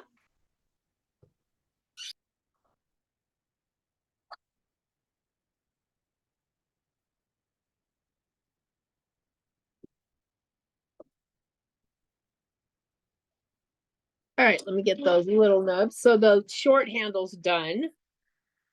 Always do the hardest one first, right? Trim my little threads. So I'm that way. So this has still got some trimming to go. This way, the handle won't pucker at that end there when where all of those pieces of fabric are coming together. So it allows it to just fold rather than have a pucker. All right, last one around the side here. And again, I'm gonna just start right. See how bulky it is right here? Because even though I was really careful and one seam's going that way, one's going that way, it's a lot of fabric right here. So I'm just gonna avoid that area. It's, you know, 3 stitches of top stitching in that area is not gonna make a difference. It's not gonna make a difference for the top stitching. It will make a difference if it's all puckered.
Hey, Michelle, I have to go. I'm done. My bag came out so cute. Oh, good. Thanks a lot. It was a great class. I'll You're probably be in to get welcome. more fabric. Yeah, it's going to be fun. It's a great way. Well, you know, true. If the happy yard thing, it's a good way to use up scraps too. Right. Good point. All right. Thank you so All much. right. Thanks, Paula. See you Bye. later. All right. So now I'm not at the very junction there, and I'm going to just stop and stitch in place because I don't want to pinch that. All right. We are done. We are done. Let me take this back over to the table. Come on.